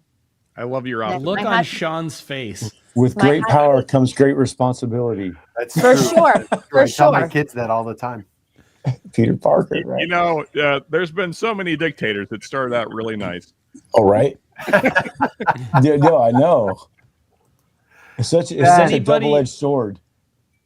Yeah, it really is. I mean, I like the it and hate internet it at the same itself time. was a double-edged sword too. Social media is a double-edged sword. Yeah, It's a for sure. great way to keep in touch with people if you want to, but it can also rot your freaking brain out. Oh. And by the way, Absolutely, Rick, Ben. I feel terrible for you. I feel this bad for myself, and I feel like this bad for you having Wentz in your fantasy team last week. Because, yeah, that was I think picked him Sandy up. I'm played like you know what, Taylor the Swift Vikings as the Vikings have potential. He's a good bye-week starter. Oh, I lost my game. It was terrible. He was just not accurate on anything. But anyway, I'm not going to train wreck this whole stream with my Vikings crying. Here's what I will say, Brianne. I hope that your optimism becomes our reality. Thank you. For our sake. You know, maybe my dead heart could be revived. I could believe in humanity again. I think it's very unlikely, but you know, who knows? Stranger things have happened. Do you guys want to know what I didn't have on my bingo card for the human race? What's that, Ben? Like it's the so like it's what's funny about watching AI starting to take shape is like we've seen this movie, we've written this movie, we've written That's what I this said. movie a billion times, right? And we've also written the Jurassic Park movies and books, and we know the dangers of that, and they're doing that shit too. Yeah. So what I didn't have. Yeah, AI's like gonna I do thought it. maybe someday there was going to be robots and maybe someday there's going to be dinosaurs. And I'm genuinely worried that my grandkids are going to grow up in a world where there are dinosaurs and robots And running robots around all at the same time. Hey, What if here's- they're dinosaur robots? Oh, get the hell out That's of here! Transformers. Now you're another crazy. thing. Does life imitate art, or does art imitate life? That's what we have to Yes, answer. the answer to that is yes, Myron. Yes, Well, I mean, we were here's supposed point to is- have flying I think- cars by now. I think the reality is, folks, is that most people that are in charge have tremendous hubris and pride in themselves, and so they Greed. cannot see past that. Yeah, they think that they have everything under control, like our current president, the one before him, and the one before him, and so on. They think they have the best ideas. They always do. It's like putting a ballroom in the And White so House. they just blindly Yeah. dive into I these can't wait till ideas that's done. and don't really think them through very much. And so that's how we get here. Yeah, but let's pick the scab on the ballroom. There's been 7 presidents that have made improvements to the White House. I'm not even People talking just about don't that. like Trump, so they're like picking All on of it. them Like, have charged the cares? taxpayers money and have never paid for it themselves, even though it's their purview to do so. So I think that's one you got to lay off on. Yeah. I do not have to lay off. I don't care what happens Why? to that building, Rick. Why? I don't care what they do with it. Yeah. I like how everybody's clutching their pearls like he's cutting down he's tearing down some like what? temple. It's like, do you know what the hell has gone on in that White House? Yeah, I know. Like, what the? Like, what's the problem with the Lewinsky ballroom? and the cigar Yeah, is, for real. Monica Lewinsky and the cigar is probably the light stuff that's going on in that house. Well, I mean, it's not exactly a paragon of class. JFK was like running orgies back in the 60s. So let's not for real. This is not some sacred house here. What do you think that tunnel's really for? It's a shrine. Yeah. Come on. I agree with OG Brick 420 100%. I mean, didn't we just find blow in the White House like 2 years ago? Just saying. It's not. Who cares? Oh, not a paragon of virtue in that house, guys.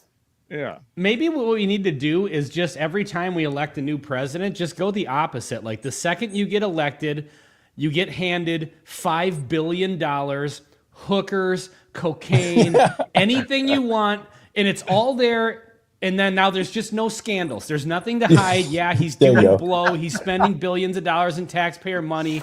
But is he ending wars? Is he, like... What are we doing about health care? They'd be dead in a week, Ben. But they'll probably criticize him for going to church or something. They'll whatever the opposite is, they'll just start criticizing him for that. Whoever it is. Yeah. Just awful. What are you gonna do? Just awful people. Yeah. Agreed. This is supposed to be a lighthearted episode. It is. Sorry. It is. Not sorry. So, you know what? I'm supposed to own all right, my words. let's get back to AI murdering us. Let's get off politics. No. I guess let's wrap it up. Let's wrap it up with this. Does anybody here see AI as posing a threat or danger to humankind? No, I don't. Brianne, yes or no? No. Yeah, absolutely. No. Yes. Sean, yes or no? Absolutely. Yes, definitely. Absolutely. Yes. That's Rick, right. yes or no? If untethered, yes. Okay. Ben? Absolutely. Whether it's a physical threat or just a threat to societal breakdown. I mean, one of those two things. Okay. I mean, but it doesn't mean it necessarily has to be. I'm saying it, but the potential is high. Okay. Myron? 100% yes. If there's Bobby? no way to contain it, then yes. Okay. Are Bobby? we just all olds? Is that the thing?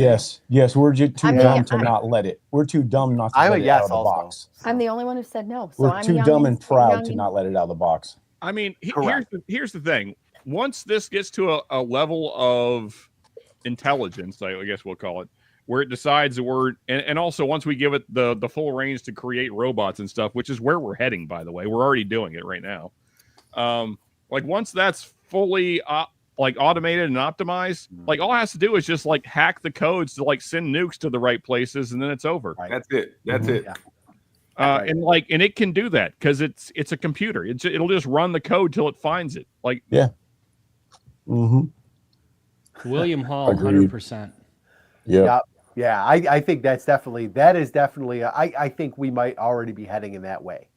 Oh, 100%. We How have many people that we have students who don't have to go ahead, like even work to write a paper. They can punch in the details in the AI and it'll spit out a paper for them. Well, Not how many to kids mention under that- the age of, like 25 can go anywhere, like to a different town without GPS? Oh, dude. Yeah, That's a good point. Get I will across say, in town. fairness, we really can't go to another town without GPS. I mean, And how many numbers do you remember? I had tons of numbers memorized. When Phone I was a numbers? I don't kid. even know my children's phone numbers. Same Truly. here, and I feel bad.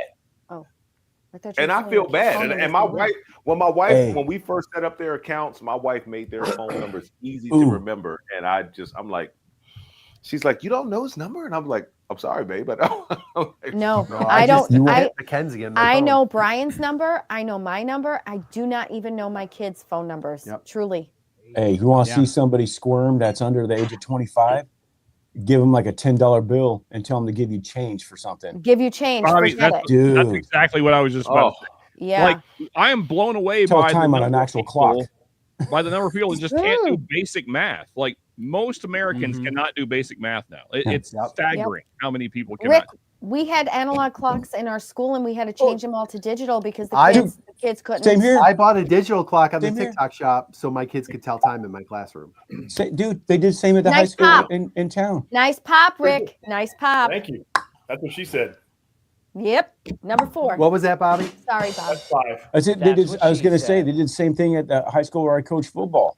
Yeah. In the locker room, they got a digital clock. I was like, "What is this for CrossFit?" And like, no, these knuckleheads can't tell time on an actual clock. I'm like, True. well, and I Very told true. all these guys, these teachers that I coached, was like, then you're failing.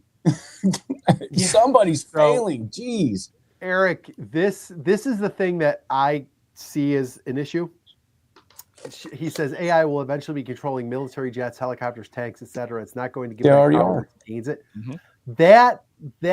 That part of like using AI or applying AI to military stuff is kind of like that's a little creepy. Yeah. But Scary. Do you know what? They're already doing it already with doing it. F-35s. Because you have to have a moral compass. yes, And, yes, And that's Exactly. what's missing. Yep. Do you guys ever wake up in the middle of the night like thinking about something weird and you don't know, like maybe I was just dreaming? Like I never remember my dreams for the most part. So sometimes I'll wake up and I have a weird thought in my head and it's probably something I was just having a dream about. I legitimately woke up one night and for whatever reason, the first thing that like popped in my head is what if someday AI can just drop every plane out of the sky all at once if it wants Oh to? shit. Like I was thinking, I must have been That's thinking about terrifying. traveling Ben. or something like that. And like, yeah, what if God. AI just decides we're going to crash every plane today? It's a worldwide EMP. Well, I mean, not Yeah, guess- but like, I guess what I who controls the AI? Like, well, eventually it's going to control itself. It I mean, they're controls already saying itself. It's The great and self-learning, powerful Oz. self-taught. I know I didn't get in on the conversation about the AI that you were having before, but on the subject of like robots and stuff, has anybody seen Ex Machina? yeah. No. Yeah. Yeah, Long time great ago. movie, Long time ago. great movie. Mhm. all right. Well, I'll check it But I out. mean, we already got robot factories that are primarily governed by AI. It's already a thing. Like it's not. Well, no, it's just without any spoilers, like how that movie goes, like what ends up like being the thing is just like, holy shit, dude, that's dark. Hey, Ben, I got good can I news. go It's still only 21-3. Oh, thank God! It's not even more of a bloodbath than it was before. I hope this doesn't come across as rude, but I've got the game on right here. Oh, no, I got it Oh, all right Oh, here. that's fine. I got it on Alright, my can I- phone. Before we So go if to I rapid start fires, flipping out, that's why. Yeah. Go Okay. ahead, Marianne. Before we go to rapid fire, I want to go off topic for just a second. I want to talk about the heist that happened at the Louvre. Like, I think it's Oh, dude. Talking about it. Dude, The most Insane. hilarious shit ever. that is oh my hilarious. God. It's I- insane, right? I said the video Friends of them are going terrible down at the lift, everything. and it's like going slow motion. I said to Sean, it's like in Austin Powers when the steamrollers come down the hallway and the guy's like, ah, and it's going really slow, and he's like, ah, like they are escaping on a lift that's going like this. Yeah. It was like what? It was Try like and turn the watching a forklift parody. around. It was wild. Yeah. You guys, like, I mean- how did that freaking happen? Well, that's Honest what's to wild. God. I can tell you how it happened, and I could have done it. That's what's wild to me. All right, go. All Tell they me. did, they went up a ladder. They had a grinder, like a battery powered grinder. They just cut Yeah. the lock. I on love the, a good grinder. Oh, I bet you do. They just That's what cut she said. just cut the window lock on one window and just went in the second floor. Like it took them like Jesus. 30, and nobody stopped them. Like they're just doing this in broad daylight. It's not even like. And they said all that stuff is gone, that they melted it down Yeah. Oh yeah. and like changed it, Like changed the shape cut the jewels already. so that you can't identify it. So can I ask a question? Yeah. Because I just heard this story and I literally said to myself today, like tomorrow I'm doing a deep dive on this because this cannot be real. I honestly don't know much about it. I saw a headline that said like the crown jewels or some shit was Yes. stolen. Yes. Was this like during the day? or was Yeah, it? Yes, in the morning. It was people there. it was like 8 or 9 a.m. in the morning. Like, yes, people were visiting. How is that even possible? Like, Ben, I've never been it's inside the Louvre, but mind-boggling. I've been outside of it, and it's very busy. Like, it's not. well, I mean, Ben, that's what's wild to me. Like, I understand. Okay, so because they were dressed in like they had like the high vis vest on, like they were workers. I understand no one questioning that part. But then once you start like putting a grinder in the window, how is there not security inside? That's like, hey, what the fuck are you doing? But apparently, so they just went. But if you went in and they just stole them.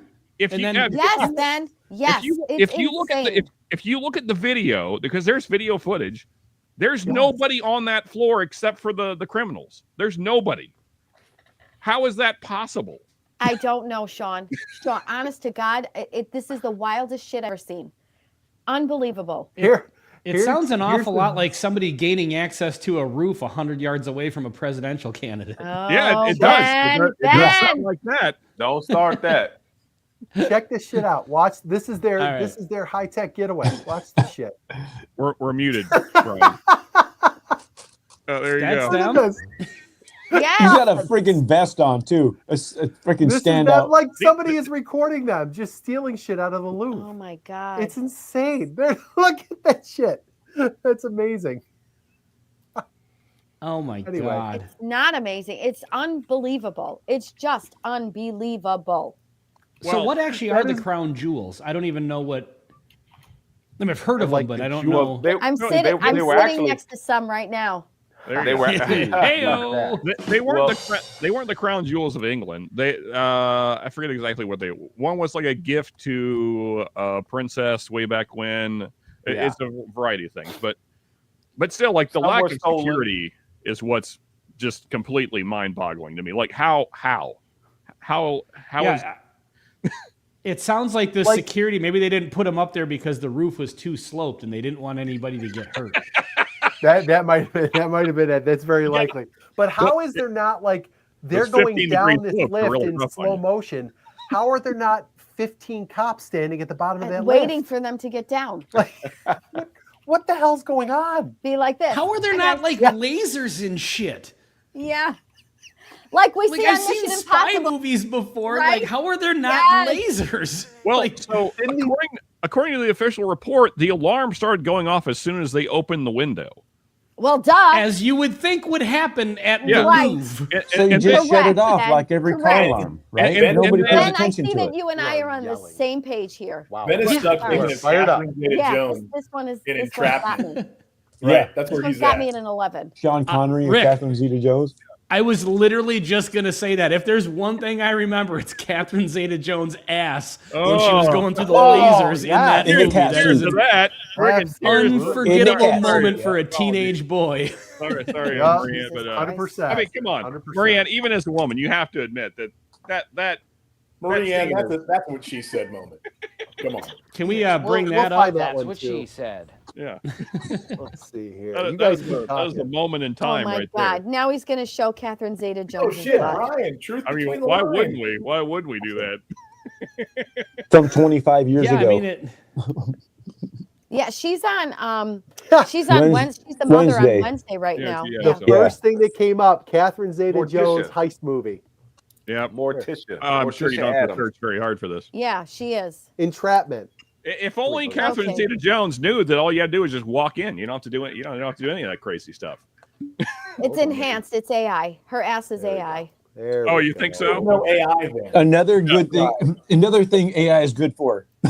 Oh, now all of a sudden you're in for AI, Bobby. Yeah. Now all of a sudden, AI is fantastic. So, Hey, fart jokes and that. Yeah, jokes and sex Fart robots. jokes and Catherine Zeta-Jones butt. we need that full screen. We need that full screen, Brian. Oh my God. Okay, hold on. There we go. Oh no. Oh, bummer. Brian has my. technological problems. Oh my goodness! No, I think we all get it though. Jesus. Yeah, it's good enough. It's There, fine. okay, here we go. Hold on. I got it. Christ. I'm not going to let you guys Some of cheapen it. us We're going to do married this the right Catherine way. Zeta-Jones, so Dude. Honestly, to the AI woman situation we have going on the internet, She's an excellent burglar. Hey, I bet we just got another 35 subscribers. Putting in some fine work there, Catherine. Subscribe to the Whiskey Six, guys. I don't know who did that, but it's great work. That had to be bad. I am going to say we are currently watching Wednesday, and Catherine Zeta-Jones still looks okay. Yeah, she looks good. She's only in her 50s, though. She's in her 50s, yeah. Yeah, So- her husband's like 9300. 97. Oh. Yeah. Really, 97? No. Wait, let's see the He AI looks like version of it. Didn't you say there was an AI enhanced version? No, I was being sarcastic. But so We need to compare them. Ben's like, come on. to Marianne's point, though, it's getting to the point where it's hard to tell real women from fake women. It is. It's getting harder. And I don't think that's a situation we want to be in. That's what she said. That's what she said. Yeah, baby. I put that up on a team. That's what I said. Very talented. Brianne, do I count Ben's or no? You definitely count Ben's. Okay, I'm just checking. It's that's what she said. Moments of the Whiskey Six. All right, are we ready to go to rapid fire? Yeah, let's do it.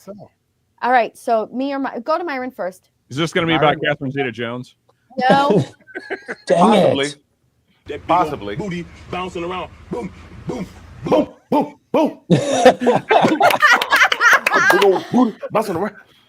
All right, Yeah, well, since we're on booties and AI, what do we think about BBLs? Everything tonight. Thank you. We're supposed to keep it lighthearted. So since we're on AIs and booties, what do we think about BBLs? Because I'm a natural ass man myself. Agreed. I'm not a BBL guy. I'm gonna need to see a picture of like a BBL. Oh, you've never seen one? Brazilian. You know what it is, right? The Brazilian butt lift. Thighs don't match. It's horrible. Good thing this is a school computer. Like for instance, when Kim first got hers done, like the thigh to butt ratio was very strange. No, it can be. It is weird when they get like when the leg doesn't work with it when it's like guys, I don't think I can show a Brazilian butt lift. Rapid fire, so we're gonna go to Sean. Do you like it or not? Go. 100% natural. Okay, Rick. Natural. Bobby. Natural. Myron. Natural. I love you guys. Ben? Yeah, I'm not into it when it looks like that Franken booty and it looks like the Mayor McCheese, from McDonald's, the McCheese. Diaper booty. It's got like the little legs and then this big. I want to go a step further. I'm out on fake boobs too. I was going to say, you're going to take the question up north. You might get different answers. I'm just saying. Well, Brian on the BBL. I natural. Dude, oh my gosh, you were so fried, dude. Brian, you look like there was a hamster wheel going in Brian's head. This is what it sounded like. What's the right answer? What's the right answer? Searching for the right answer. Brian just glitched. He's like, 100% that. 100% that. Brian was looking for a reaction. Brian is not a BBL guy. Exactly, Myron. And for me, I think it looks weird. Okay. It looks really weird. Okay. Like, honestly. I'm not really necessarily against anything unless it looks unnatural. I mean, if you get some work done and it looks weird, then it's just like. But if you can't tell and if it looks nice, then I don't give a shit. What you? No, I worked hard to get mine to not look like a shelf. Like it took me a year to. That's right, Marianne. You still run at least a mile a day, right? Not anymore. Oh, she works out. I work out, man, not doing my streak. Yeah. Okay. Well, how long? What was the streak? What was the final number? I made it 5 years. Shoot, man, that is awesome. Nice. That is awesome. Every day for 5 years, at least a mile a day, with many more miles. That's like 1,800 and some days. Yeah, and there were days we did 10 miles, 5 miles, So I worked really hard to make my ass not look like a shelf, and I did not want it to look like that at all. Real quick, just an off-topic question. Sure. What were your favorite shoes to run in? Because I know you had to go through a few different brands. I love my Brooks. My Brooks Adrenalines were my favorite. You're either Brooks or Hoka, one of the two. Yeah. I never did Hoka, but I did. I'm sorry. Mizuno? Did you ever do Mizunos? No. Yeah. No, but I am going to, starting in January, I'm training for a sprint triathlon. Oh, nice. So that's my next endeavor. Nice. Marianne, I have to learn how to swim. I appreciate all your hard work, but I just have to say, my own personal bias, I like a good shelf ass. See? Well, I just had a cup on it. Well, Sean. Fair enough. Sean, It's just not for me. Sean, so Sean, I didn't want to ask because I was like, is it a shelf that folds down or is it a shelf that folds up? I'm just trying to figure out because I'm a guy who likes a shelf that folds up. Yeah, there you go. I imagine the shelf is in like a vertical shelf that I can. Yeah. No, my bummy was starting to go like out here. Uh-oh.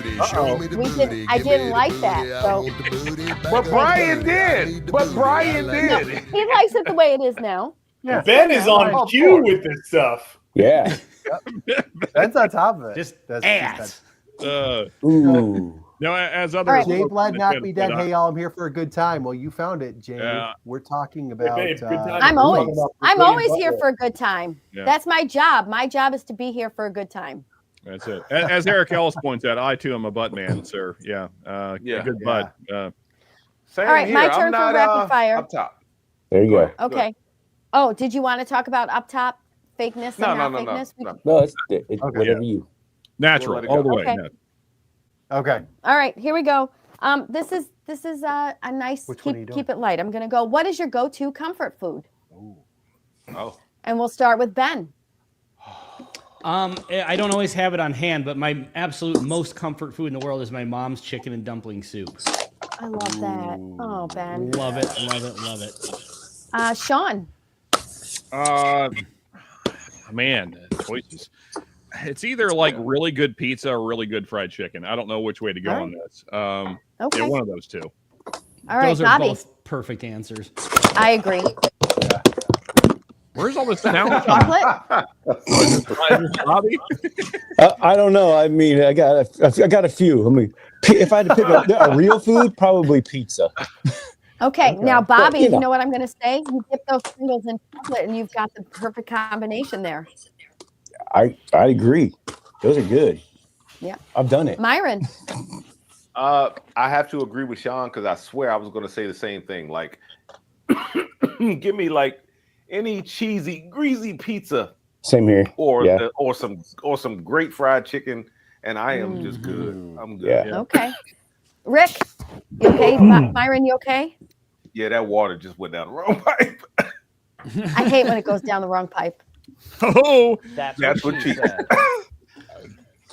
Rick said one more. I think my overall top answer is like the best of each thing. I think the best fried chicken in the world with some hot sauce is probably my answer. Like that's Okay. All right. Rick, my friend Rick. Chips and hot sauce or amazing pizza. wait. And Okay. amazing Chip- pizza does chips not and hot include sauce? Chicago pizza. Chips and hot Chicago sauce. pizza does not count. New York pizza counts, and some good Yes. pizza counts. But Chicago pizza is Okay. disqualified. But real quick, did you Oh, say mother of chips God. and hot sauce? Was that the first thing? He Chips and did. salsa. Chips did. like tortilla chips and Oh, salsa. okay. I got you. Yeah. Oh, I thought he meant hot sauce because I've done that as a kid, and I did like chips and hot sauce. Rippled, ruffled chips specifically with hot sauce. Okay. There I you like go. the way he said The ripple opossum, ruffle. the opossum crew wants us to look up BBL necrosis. No. I will. Oh, no, I am not. No. Do that. Not do on that. my internet. Staying on topic. Brian, what's your favorite It's go-to rough. Okay. comfort food? I have two: a bowl of cereal, Oh, And- dude, yeah. Oh yeah. or like pizza and wings, and not freaking Wingstop or Buffalo Wild Wings, like real Western New York chicken wings. Okay. And mine is actually a calzone. And Ooh. I like when I'm No. yes, when we're not cooking dinner, there's a place I love to order. It's the only one that's as close to a New York calzone as I could get. And all I like in it is ricotta and mozzarella cheese, no meat and no sauce. And I love it real crispy. No So when I sauce? get it, when Hold on, Nope. that's not what she said. No meat. Come on. You whoop. No meat. That is not what just she a piece said. calzone. No marinara? No marinara, Oh, first of all. Come on. Okay. And I would actually say mozzarella and ricotta, but I said it, the way everybody else understands it. But no, seriously, no meat, no sauce. I love a cheese calzone. okay. This is the way I grew up in Brooklyn. Okay. And when it gets delivered to my house, I stick it in the oven to crispy it up a bit more before I eat it. That's my comfort the no food. sauce thing, like no meat. My wife does that, but the no sauce thing is wild to me. Yeah, no in sauce. Brooklyn we don't dip our Even just to calzone dip in it sauce. in. No. And how did we not get a that's what she said? Dude, I know. That's what I'm saying. I'm like, what? Crisp it in the oven before I eat it. How did we not get a that's what she You got it. Yeah. Number No, 11. somebody's not saying. Put it in the oven. somebody's not Number paying 11. attention There was to what a I'm pick saying. 6 that happened, but it got called back. New Haven. Yeah, I saw that. Well, Oh, they are We down Your 3 fault. more. You guys, it's your fault. I'm so fast on it. You're not paying attention to all my Ooh. excellent moments. That's what Raging she Cajun, said. grilled cheese. Still a grilled cheese. Dude, with I can tomato slam some soup. grilled cheese too. Dang. Grilled Mm. cheese and tomato soup. You dip Oh. the grilled cheese in the tomato soup. Dude, I Nope. just had that Yeah. a couple days ago here at the station. Oh my gosh, grilled cheese and Butter- tomato Bobby, soup. I could slam some grilled cheese too. Sharita said my That's flavor what is she Gaston, said. no meat, Oh. no sauce. I'm telling you. Sorry, Sharina. I thought we Flavor had is something going on, Gaston. I love girlfriend. that. I But mean, hold up. Pizza burger. Oh my god, pizza burger with fries and gravy. Oh my god, sounds amazing. Pizza Uh-oh. burger. Oh, they got this. We just even had got the most Philly cheese, delicious thing. Pizza. We had cheeseburger egg rolls in Disney. Oh, the Oh, cheeseburger. that sounds cheeseburger good. egg rolls, Delicious. dude. We got those at Oh. a restaurant in where Rick and I live. Oh, called So Bistro 135. Cheeseburger egg rolls are freaking Is delicious. that what Disneyland is like, Bobby? Because I'll go to Disneyland if that's what it's like. Dude, I'm telling Yeah, you. that's what Rick's it's never like. been to Disneyland. Dude, it's better to go when you're an Never been to adult with no Disneyland. kids. Yeah. I'm telling you. Oh it's yeah, better- we better just to we not just went go to with Disneyland. we just went with no kids. It was amazing. It was It's amazing. absolutely amazing. So much better. Yeah. Yep. You guys don't wear Gabagool. mouse Hey, ears, I will do say all you? those words. Gabagool. Gabagool, mozzarella, and mortadella. Okay. Hey, you know I'll watch what? Disney next week. One of you non-Floridians are going to have to describe to me the joys of Disney World, Oh, because God. I don't get it. I've been so many times. I'm just desensitized, I guess. I love It's it. so fun. wonderful. We love it. Okay. When you I- can't I- buy alcohol, that's the problem. Tomato soup is gross. Tom Shanley. Hey, real quick, Tom Shanley. Can I say it, Tom? I'm going to say it anyway. Tom Shanley has started a little YouTube channel. It's called Whiskey Rover. Oh, how nice. Go check him out. What? And go. Hey, Tom, I'm wondering if you're going to Mickey's Not So Scary Halloween party while you're there. We did that in April. We drank tried around to the drink world. around the world. It did not go well. No. We were done in by America. I puked in America and Yep. puked and rallied. Yep. It was. You just bad. got to try harder. Got to try awesome. harder. That's all. We- I love it. we had a rough I'm time. with Buffalo Lou here. Tomato soup is Where great. is Buffalo Lou? right there. He said tomato Hey. soup is gross. Oh, I agree. agree with him. I hate tomato soup. That's a It- gross it's opinion. just it's watered down red sauce. That's all it is. Yeah. Who You wants say And I Whiskey love Rover? Buffalo Lou, sending him hugs. Whiskey Rover. Lou, yes. did you hear me? I hug Not you. coming up. Oh. It's Oh. very, Wait, very small. wait, what? That's sad when it's not coming up. Dude, That's Are very you I sad. guys know. like Disney adults that like wear the mouse ears and shit? No. No, but we no. I don't wear. Brian Yeah. wanted me to wear the mouse ears, but they squished Okay, my we don't brain, need to so I hear don't about wear your them. time back at the Yeah, hotel room. I know. Like the backstage time. Let's feel like we're getting into Yeah. Put on the ears, Marie. We're getting into bondage again or something. I have No, one because- question go ahead, Ben. I was going to say the reason I ask is because I was able to spot a pair of Disney adults traveling with their children because I knew they were Disney adults because they had their mouse ears on at the airport. And it was Oh, at wow. the airport in Detroit. They had their Okay. mouse Oh. ears Oh, on. wow. Mom and dad. The kids didn't even have the mouse ears on. Okay, no, that's a little much. Those kids hate their parents. I can tell you that much. Well, if they don't now, they're going to someday for sure. What are you looking for I have now? a question for Eric Ellis. He says, my Okay. favorite shitty snack that I make is smoked hot dog burnt ends. Sir, I need an explanation as to what that means. I would try it though. I would try it. It doesn't sound Would you bad. I'm No. trying to envision what it is. You just like circumcise the hot dog and just eat the tips? That's what I mean. Like what is it that he's doing? Is he just chopping the tips off? Like what is I this? think just God. chopping up. I think just chopping up hot dogs and then smoking them. I will tell you, like a smoked That sounds hot dog, good. putting hot dogs in the smoker are really good. Yeah, but you Oh, yeah. guys, I love eating. Yeah. the chip. I'm sorry, what was that, Maria? That's what she I- said. I checked Oh my out. God. I checked out. No, I think you mean you blacked out. That's what you mean. You were like, what? Oh, The Actually, whiskey I'm already hit too subscribed.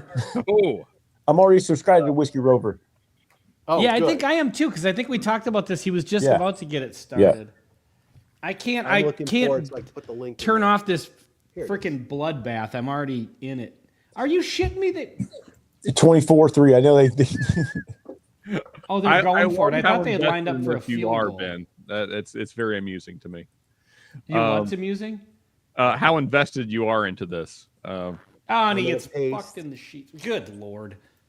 Okay. Oh, flag on the All bench. right. There's Sounds like Tom's it's going channel, well. guys. Going- If you going want to so go good. subscribe, check out Whiskey Rover. That's Tom's channel. One more thing before we get out of here, we have to congratulate our friend Ben, Oh, yes. who reached Yay, 5,000 5K. subscribers this week.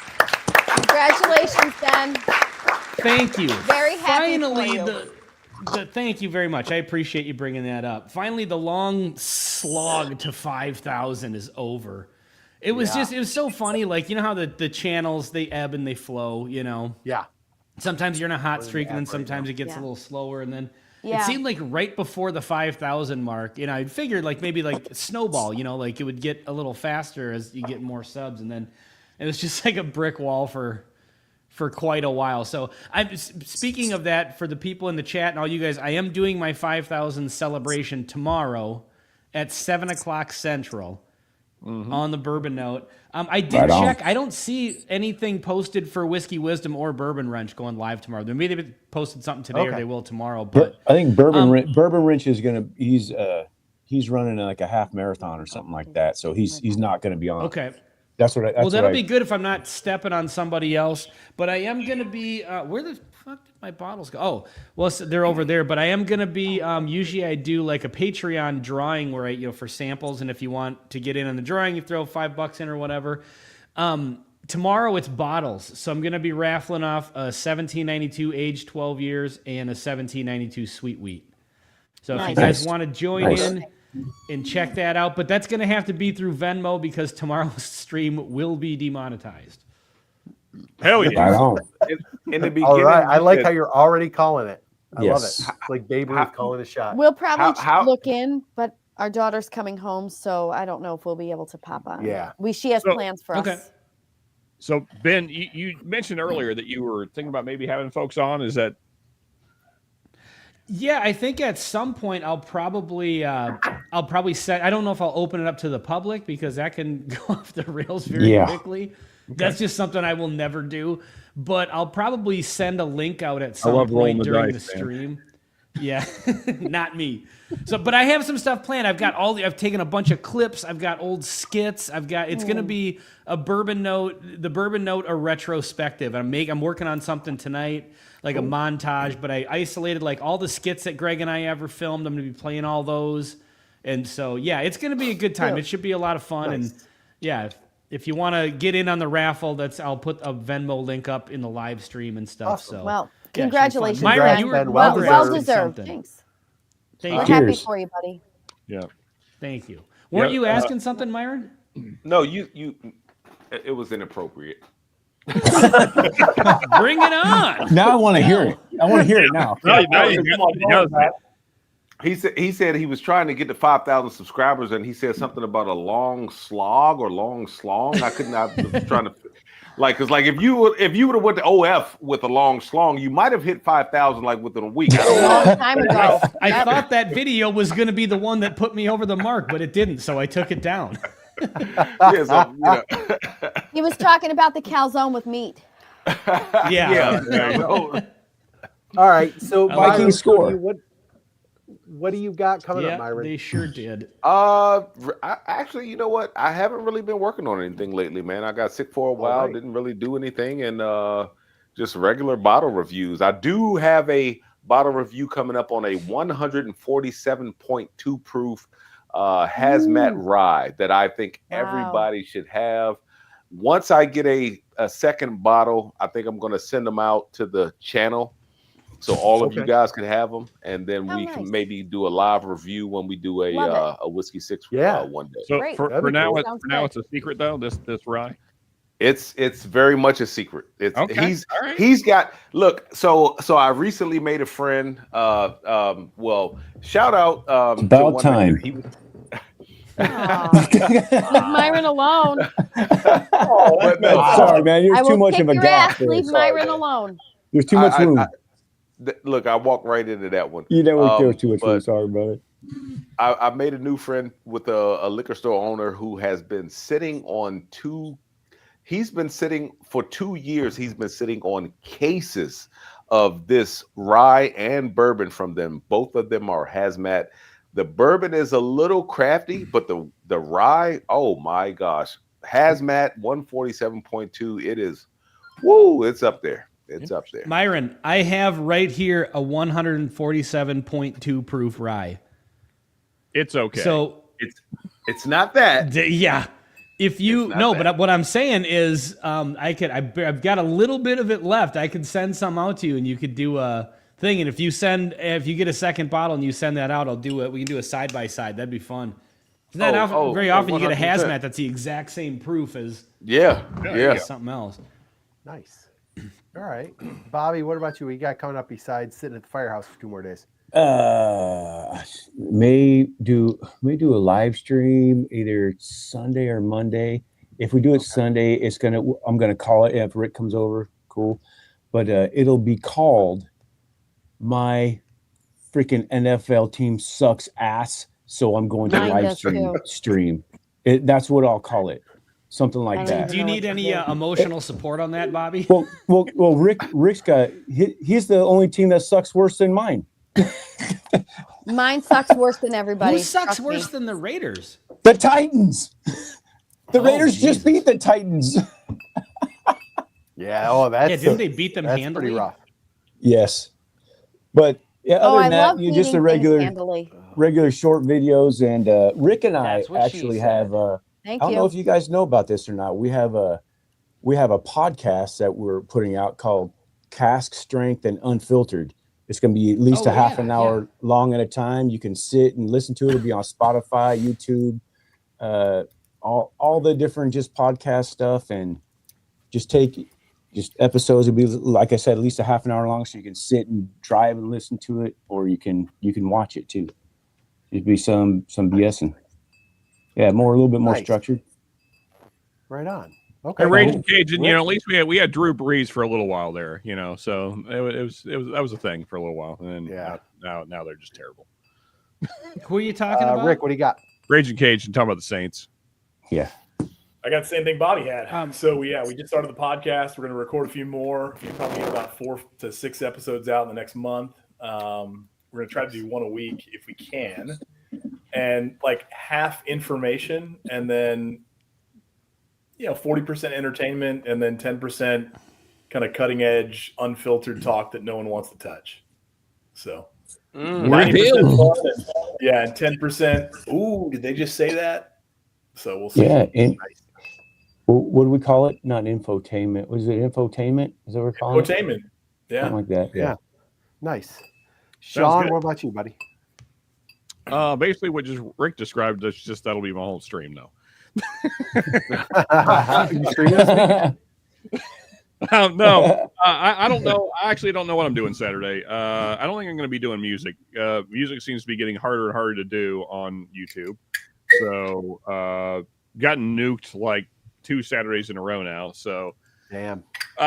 Yeah. I mean, I guess I don't know. Universal Music Group is just sucking more cocks. I don't know what they do for work exactly. But anyway, so yeah, I don't know. I don't want to do politics all the time because we know how it gets. But there's a lot of things to talk about for sure, other than ballrooms. So yeah, yeah. I don't know. We'll probably talk about the whole peace in the Middle East thing. That seems to be the least divisive thing we could talk about, right? So, nice. Yeah. All right. And on Bourbon School, Lauren just came on Tuesday. Yeah, we did some filming. We've got a couple of good reviews coming up. We got the New Riff Red Turkey Wheat, which is pretty good. Do you know what? I can't remember what else, but some reviews, some lists. We are going to be. We didn't do a Halloween costume this year. We didn't. We're going to be on Frontiersman Adventure Stream next Saturday. Saturday night. Nice. Walt and Tina invited us on. Is that, are we doing that as like a couple? Is that the one? Yeah. Okay. And we're going to. I said this at the beginning of the stream. We got this bottle from LeGrand Spirits. I don't know if any of you guys are familiar with Eric LeGrand. He was a college football player at Rutgers, and he was paralyzed in a game. And he was number 52. This was back in, I think, the early 2000s or the 90s.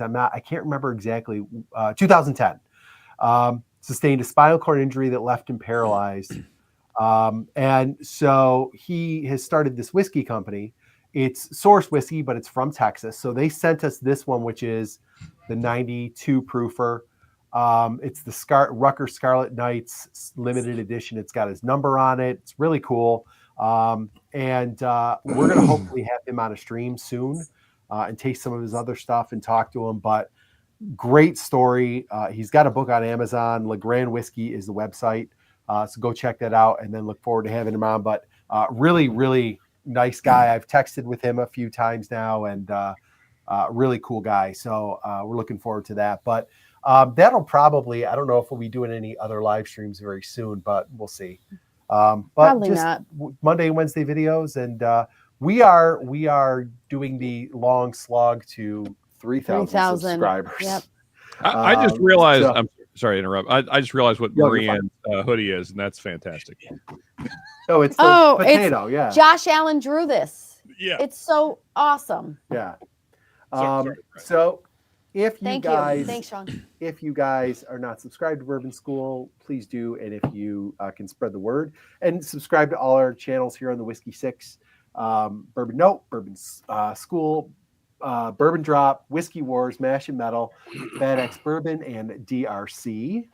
And thank you all for tuning in to the Whiskey Six. Yes. We appreciate everybody who stays, comments, watches, and enjoys the stuff we're putting out there. And if you're sitting here right now and you haven't subscribed, please subscribe. Do the thing. Have a good night. Cheers, Cheers, everybody. everybody. Have a good night, everybody. Cheers. Cheers. Cheers.